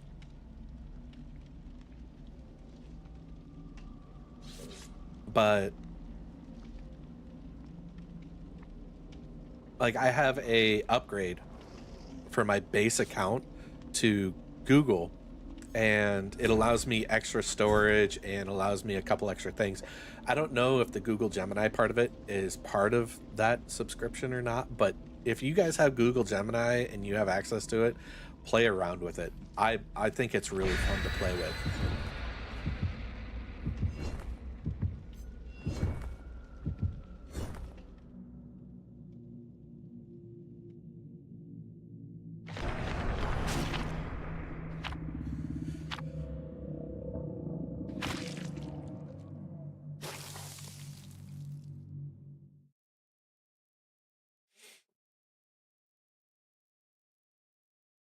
I just want to see what like what its inspiration is. Like it's creating these. Huh. It's going into base images on that one. That's cool. All right. Well, let's see what we got going on here. We got a hook 3 survivors, and we're back at RPD. By the way, for everybody out there, I don't know how y'all's quality is. Like, how does the quality for my stream look? I hope it looks amazing, because I'm streaming at 1080p, 60 frames.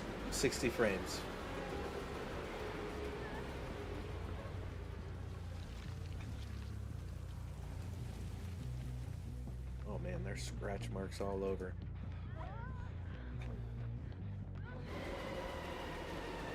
Hey.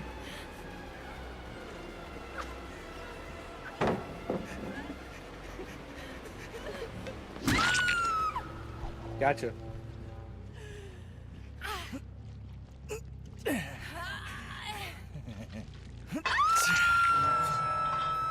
Alright, that's one. Looks good. I'm glad it looks good.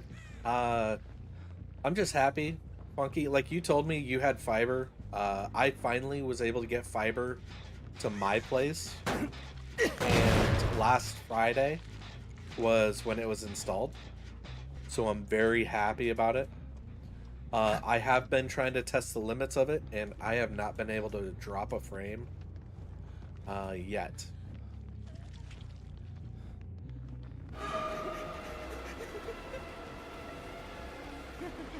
Come on.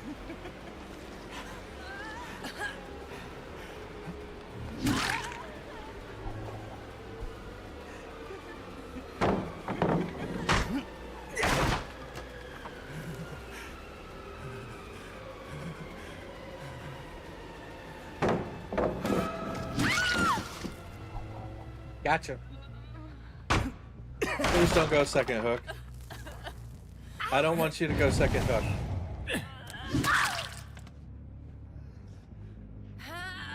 Oh, that's not even a hook.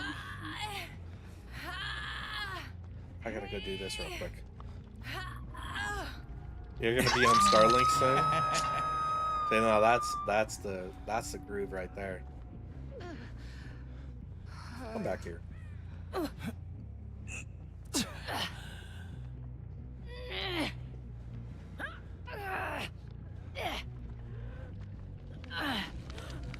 See, I'd be all up on that Starlink, but I mean, I can get fiber where I'm at right now, and it's all cool.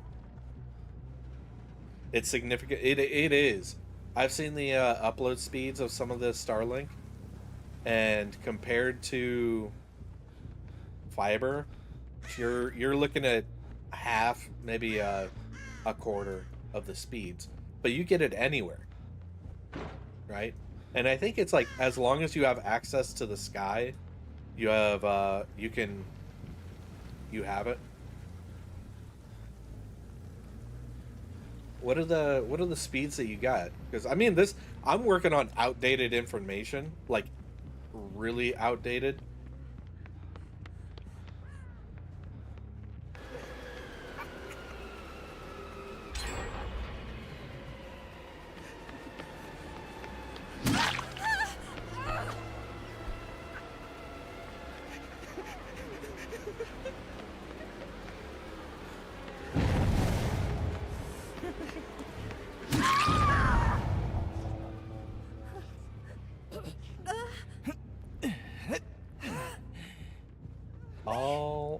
right. I think this is all 4. That's 2. I have hooked.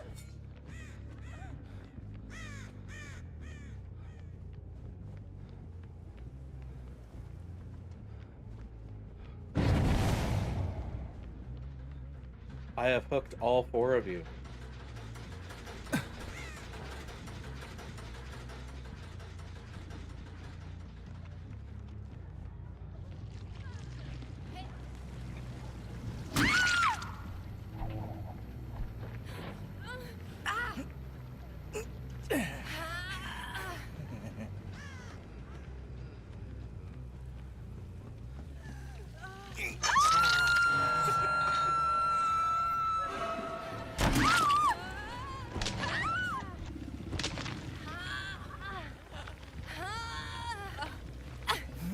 Seriously, home slice?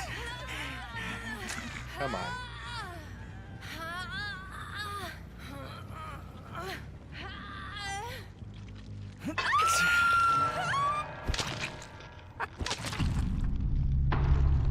Oh. That explains where one of those hooks came from.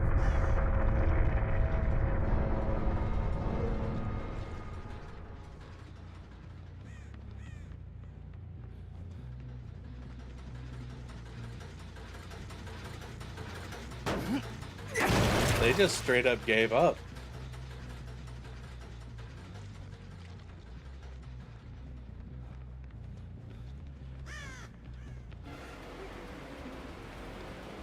I'm just gonna follow you. You're gonna drop that pallet pretty soon.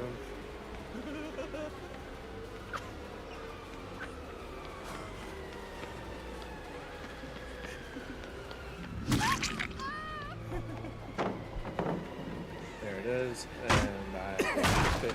That is a bad move on that pallet.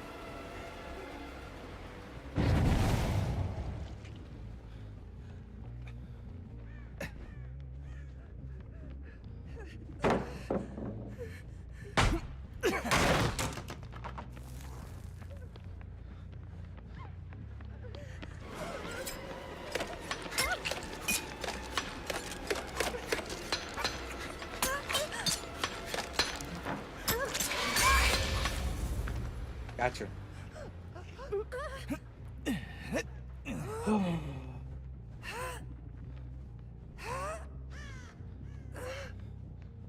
This is supposed to be hook number 2 for you. Is it? Please don't be dead. Okay.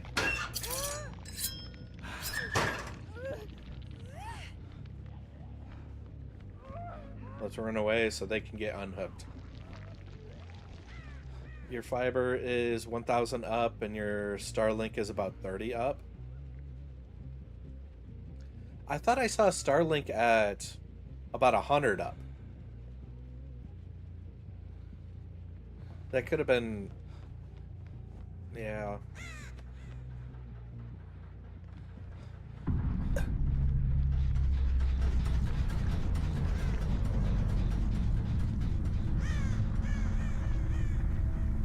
It is what it is.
Why'd they have to teabag?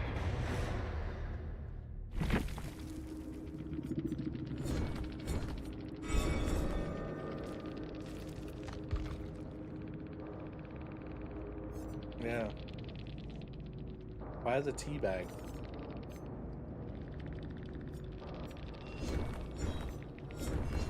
Maybe it could have been something different, but I took it as that.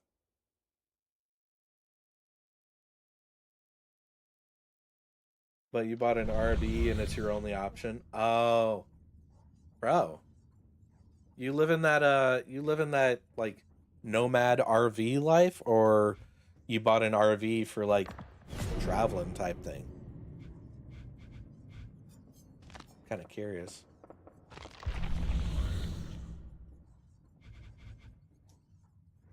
Yeah, Survivor. You're moving into it? Oh, bro, dude. If I didn't get the job that I got now, I actually was gonna move everything that I had back home, sell the house, and buy a travel trailer and live into that. That was how life was gonna be for a while. So I do know that feeling. You have a friend with land that's gonna be like that's let you park on it. I was gonna actually park my travel trailer on the land where my mom has her house and all that. So kind of get a house with a shower and all that and working plumbing and still food, and I would have had the trailer to live in. Yeah, I know that feeling. Let's do like one more game or so. Yeah. Yeah, plumbing and electricity. Amazing. Dude, I'm happy for you on that one. I hope everything works out for you though. Like, I hope everything the way that you need to works out, and you move out to you do what you need to do. You're gonna be moving to Thailand? What?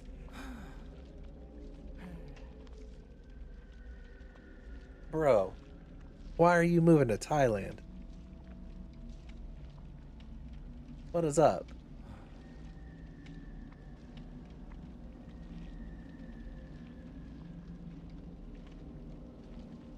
Just make sure that when you're over there in Thailand and you're going after those girls, that their names aren't Steven or something.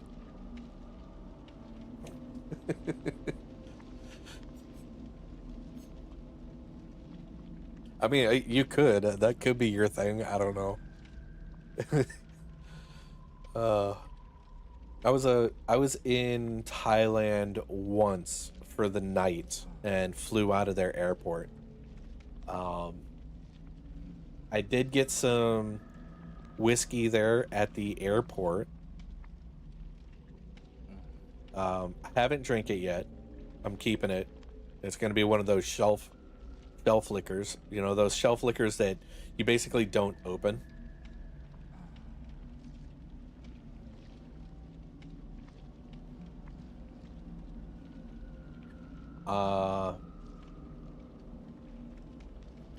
Yeah. I mean, it's not about the drinking. It's about collecting. Like when I was in Japan, I got some Japanese whiskey. When I was over in Australia, I got some Australian whiskey as well. Like I even asked, it's like, hey man, this is what I'm trying to do. This is what I'm collecting. Like what would you recommend at a roughly mid-range price, less than $100? Would you recommend as a souvenir whiskey type thing? And you know, I was getting these whiskeys and all that, and I kept them as those souvenirs of places that I went, because I also collected shot glasses. So why not collect other things that kind of go together with it, right? Because I can go to the local liquor store and get whatever to drink. But when I'm over in another country and I see something that they have that is pretty nice, then it's hey, I'm going to get it. And then it can be one of those things that I have on a shelf and it becomes a topic of conversation, right? There are a lot of things that you can just get that are like that. They don't expire, and they become nice topics of conversation. So I got one of those. If it did, if it was one of those things that I got and it did expire, I would definitely consume it and then probably wash the container out if it was washable. Like if it was a glass or a plastic container, wash it out, disinfect it, and then try to keep it in the best condition that I can, so that I can put it up on that shelf so that it can become that topic of conversation. Because there's, like, I could live a near identical life to somebody else, but we may have just gone to slightly different places. And it's pretty cool. Yeah. So, at least for me, I collect the shot glasses, the liquors, and a few other things I'll collect, but those are my main items of collecting if I go somewhere that I'll look for. I almost have a shot glass from every single state. There's only a few locations that I have not been to yet. I know that I have not been to Maine. Well, outside of an airport, I have not been to Maine. Outside of an airport, I have not been to Michigan. I have not been to Vermont or New Hampshire. I have been to almost every single state in the contiguous 48 states, except maybe Arizona and New Mexico. So I don't remember going to them, so I'm just going to say that I haven't been to them. So it's been like 5 states out of the contiguous 48 states I haven't been to. I lived in Hawaii for 10 years, and I went to Ketchikan, Alaska for a night, and I had an elk burger there. It was great. So one time, as soon as like I fully retire, I do want to travel throughout all 48 states and see some of the major parks that they have, see some of the major sites that they have. Like, I actually want to explore explore the states. I don't need to go to Alaska, and I lived in Hawaii. If I were to go to Hawaii again, it would be to the island of Maui or the big island of Hawaii. So I just heard.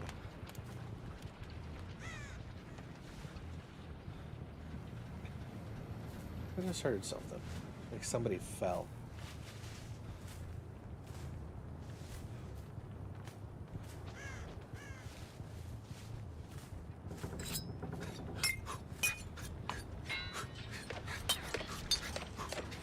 Is that the same bunny?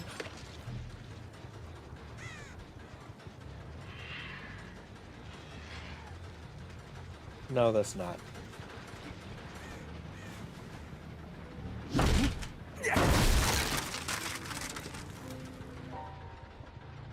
Is MA Massachusetts or Maine or what?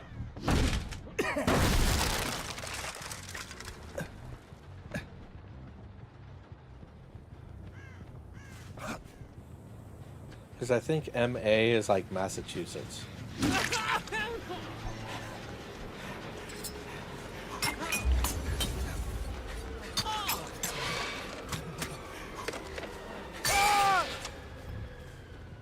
Massachusetts. That's what I thought. Yeah, I went there. I think I went to Boston. I went to Boston once when I lived in Connecticut.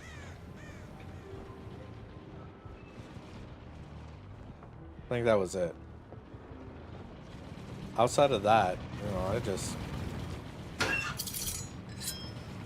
I went to Rhode Island a handful of times.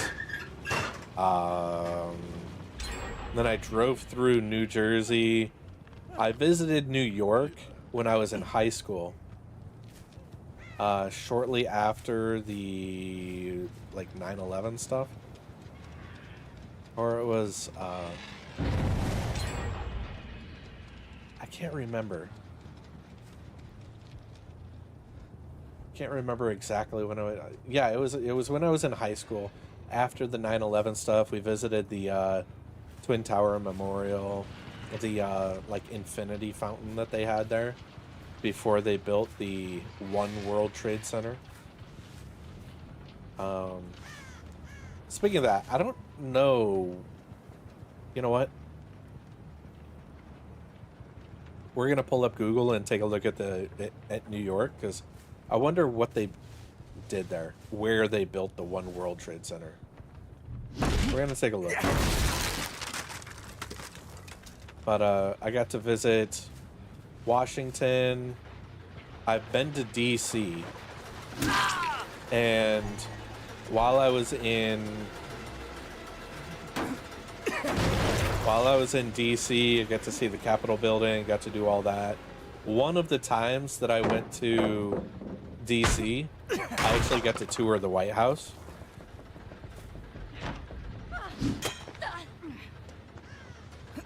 So that was kind of fun. I toured it while Bush was in office.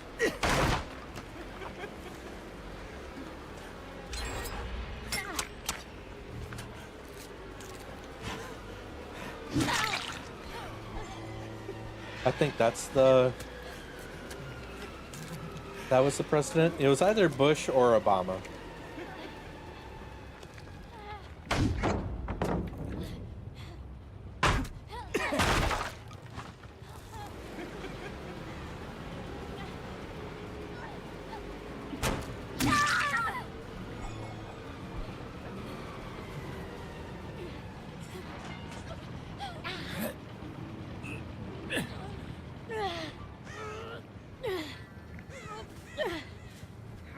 Dang.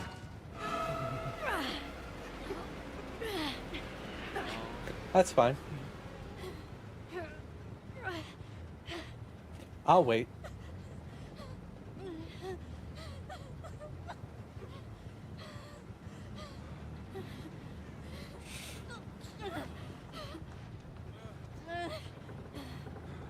Man, they're all freaking for not letting you get on the hook.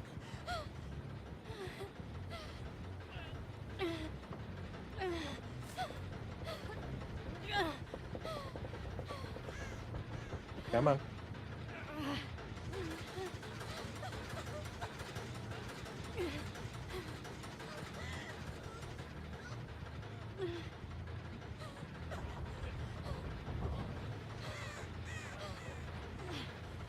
I'll just wait here. I don't care.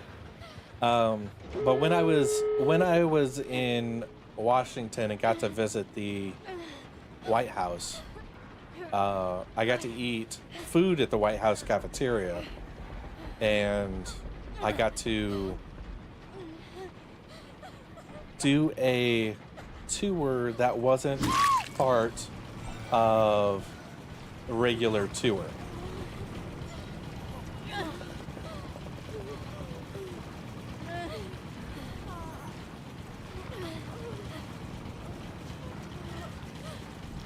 So it was pretty cool.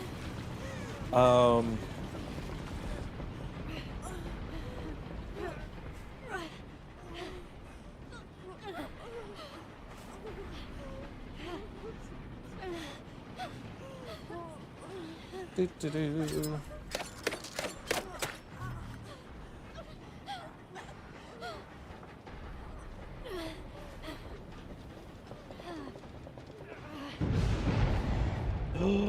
Oh no!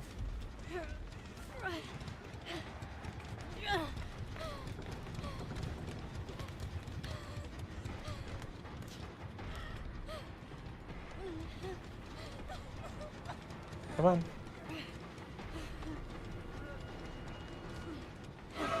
Come on, big guy. You got this.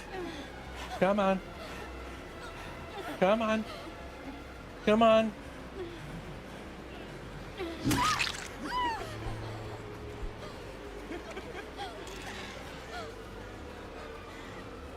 Come on. The exit is right there.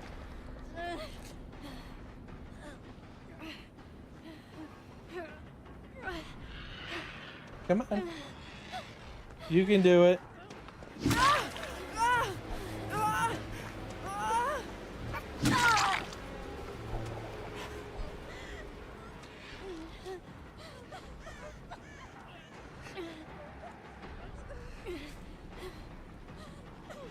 Now, look, Psycho Kill Lear. Lear.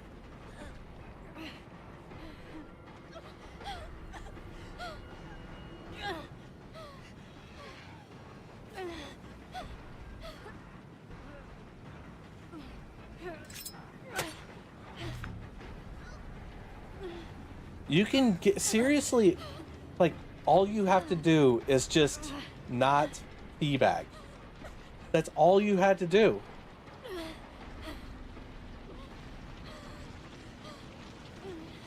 I'm not doing it.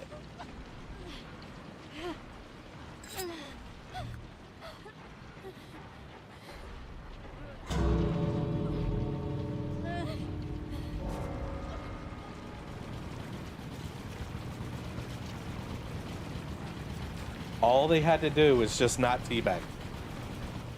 And I would have been just fine.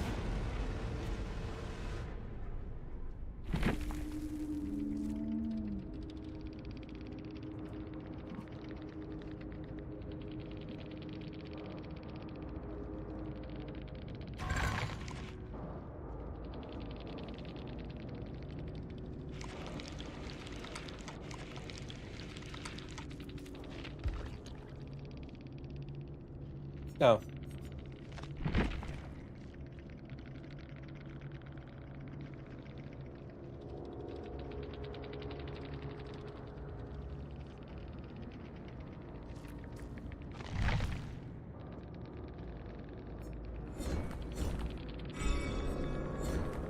I really hope they all just reported me. Because I hope that person thoroughly enjoyed what they got. Alright? If you mess with me like that, I don't care. You will get friggin' special treatment. I'm here to play a game, not get teabagged to think that you're better than me. You're not.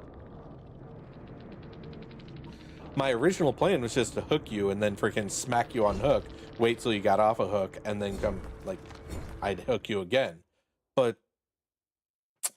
I'm cool with just letting you bleed out. By the way, they 100% could have saved her. Right? That was knock down 2 survivors in a single trial. I could do that. Like, they could have easily saved her had they worked together, but they were not working together at all during that. Ugh. It's water. I don't even want to end on that game.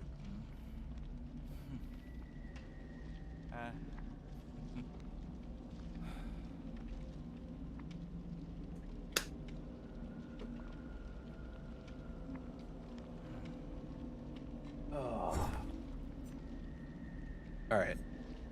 Well, that just demoralized me from even playing right now. Like, toxic survivors. Toxic survivors breed toxic killers, and toxic killers breed toxic survivors. You know, it just is what it is.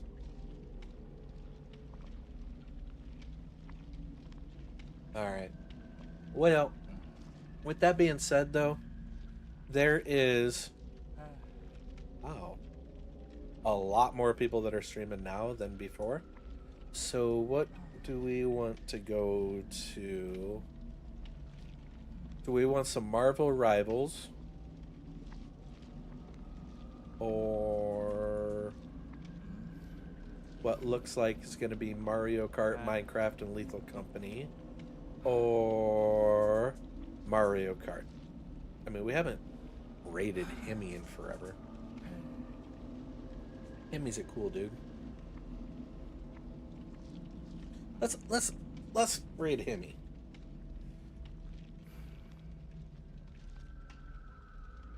Let's raid the Hemi. Hemi Kane. Let's see. I think I rated Lou. I think on Monday. Yeah.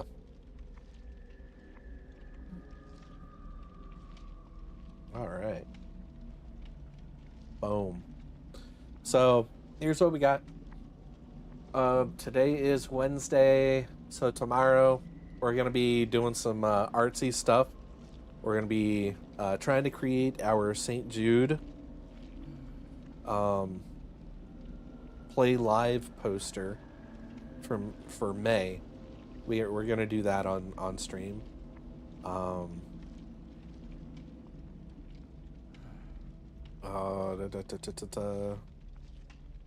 Yeah. So let's head on over to Hemi. I will see you guys tomorrow for some artsy stuff. / raid the Himmel Cane. Hemi Cane. Right on. Yep, we're gonna be doing some Photoshop stuff tomorrow. So hopefully you guys have fun. Stay awesome, stay great, and I will see you guys all tomorrow. Bye.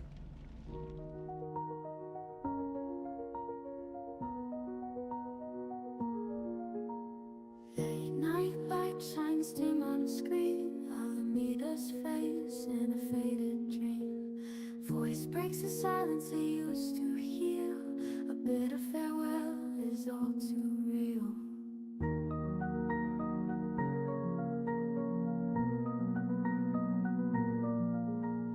Child lights up with hearts and cries. Dreams of memories pour from the eyes.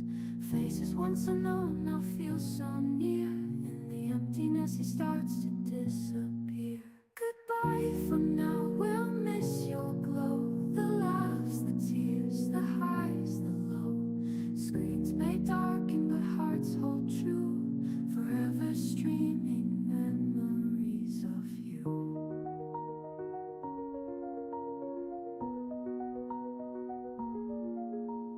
Keyboard warriors, you left them strong. In digital echoes where you belong. A chair now empty, a soul at rest. The offline world puts you to test. In the silence, hear our calls. 1,000 voices within the walls. Through every click, your spirit flies. Alameda stream, never true.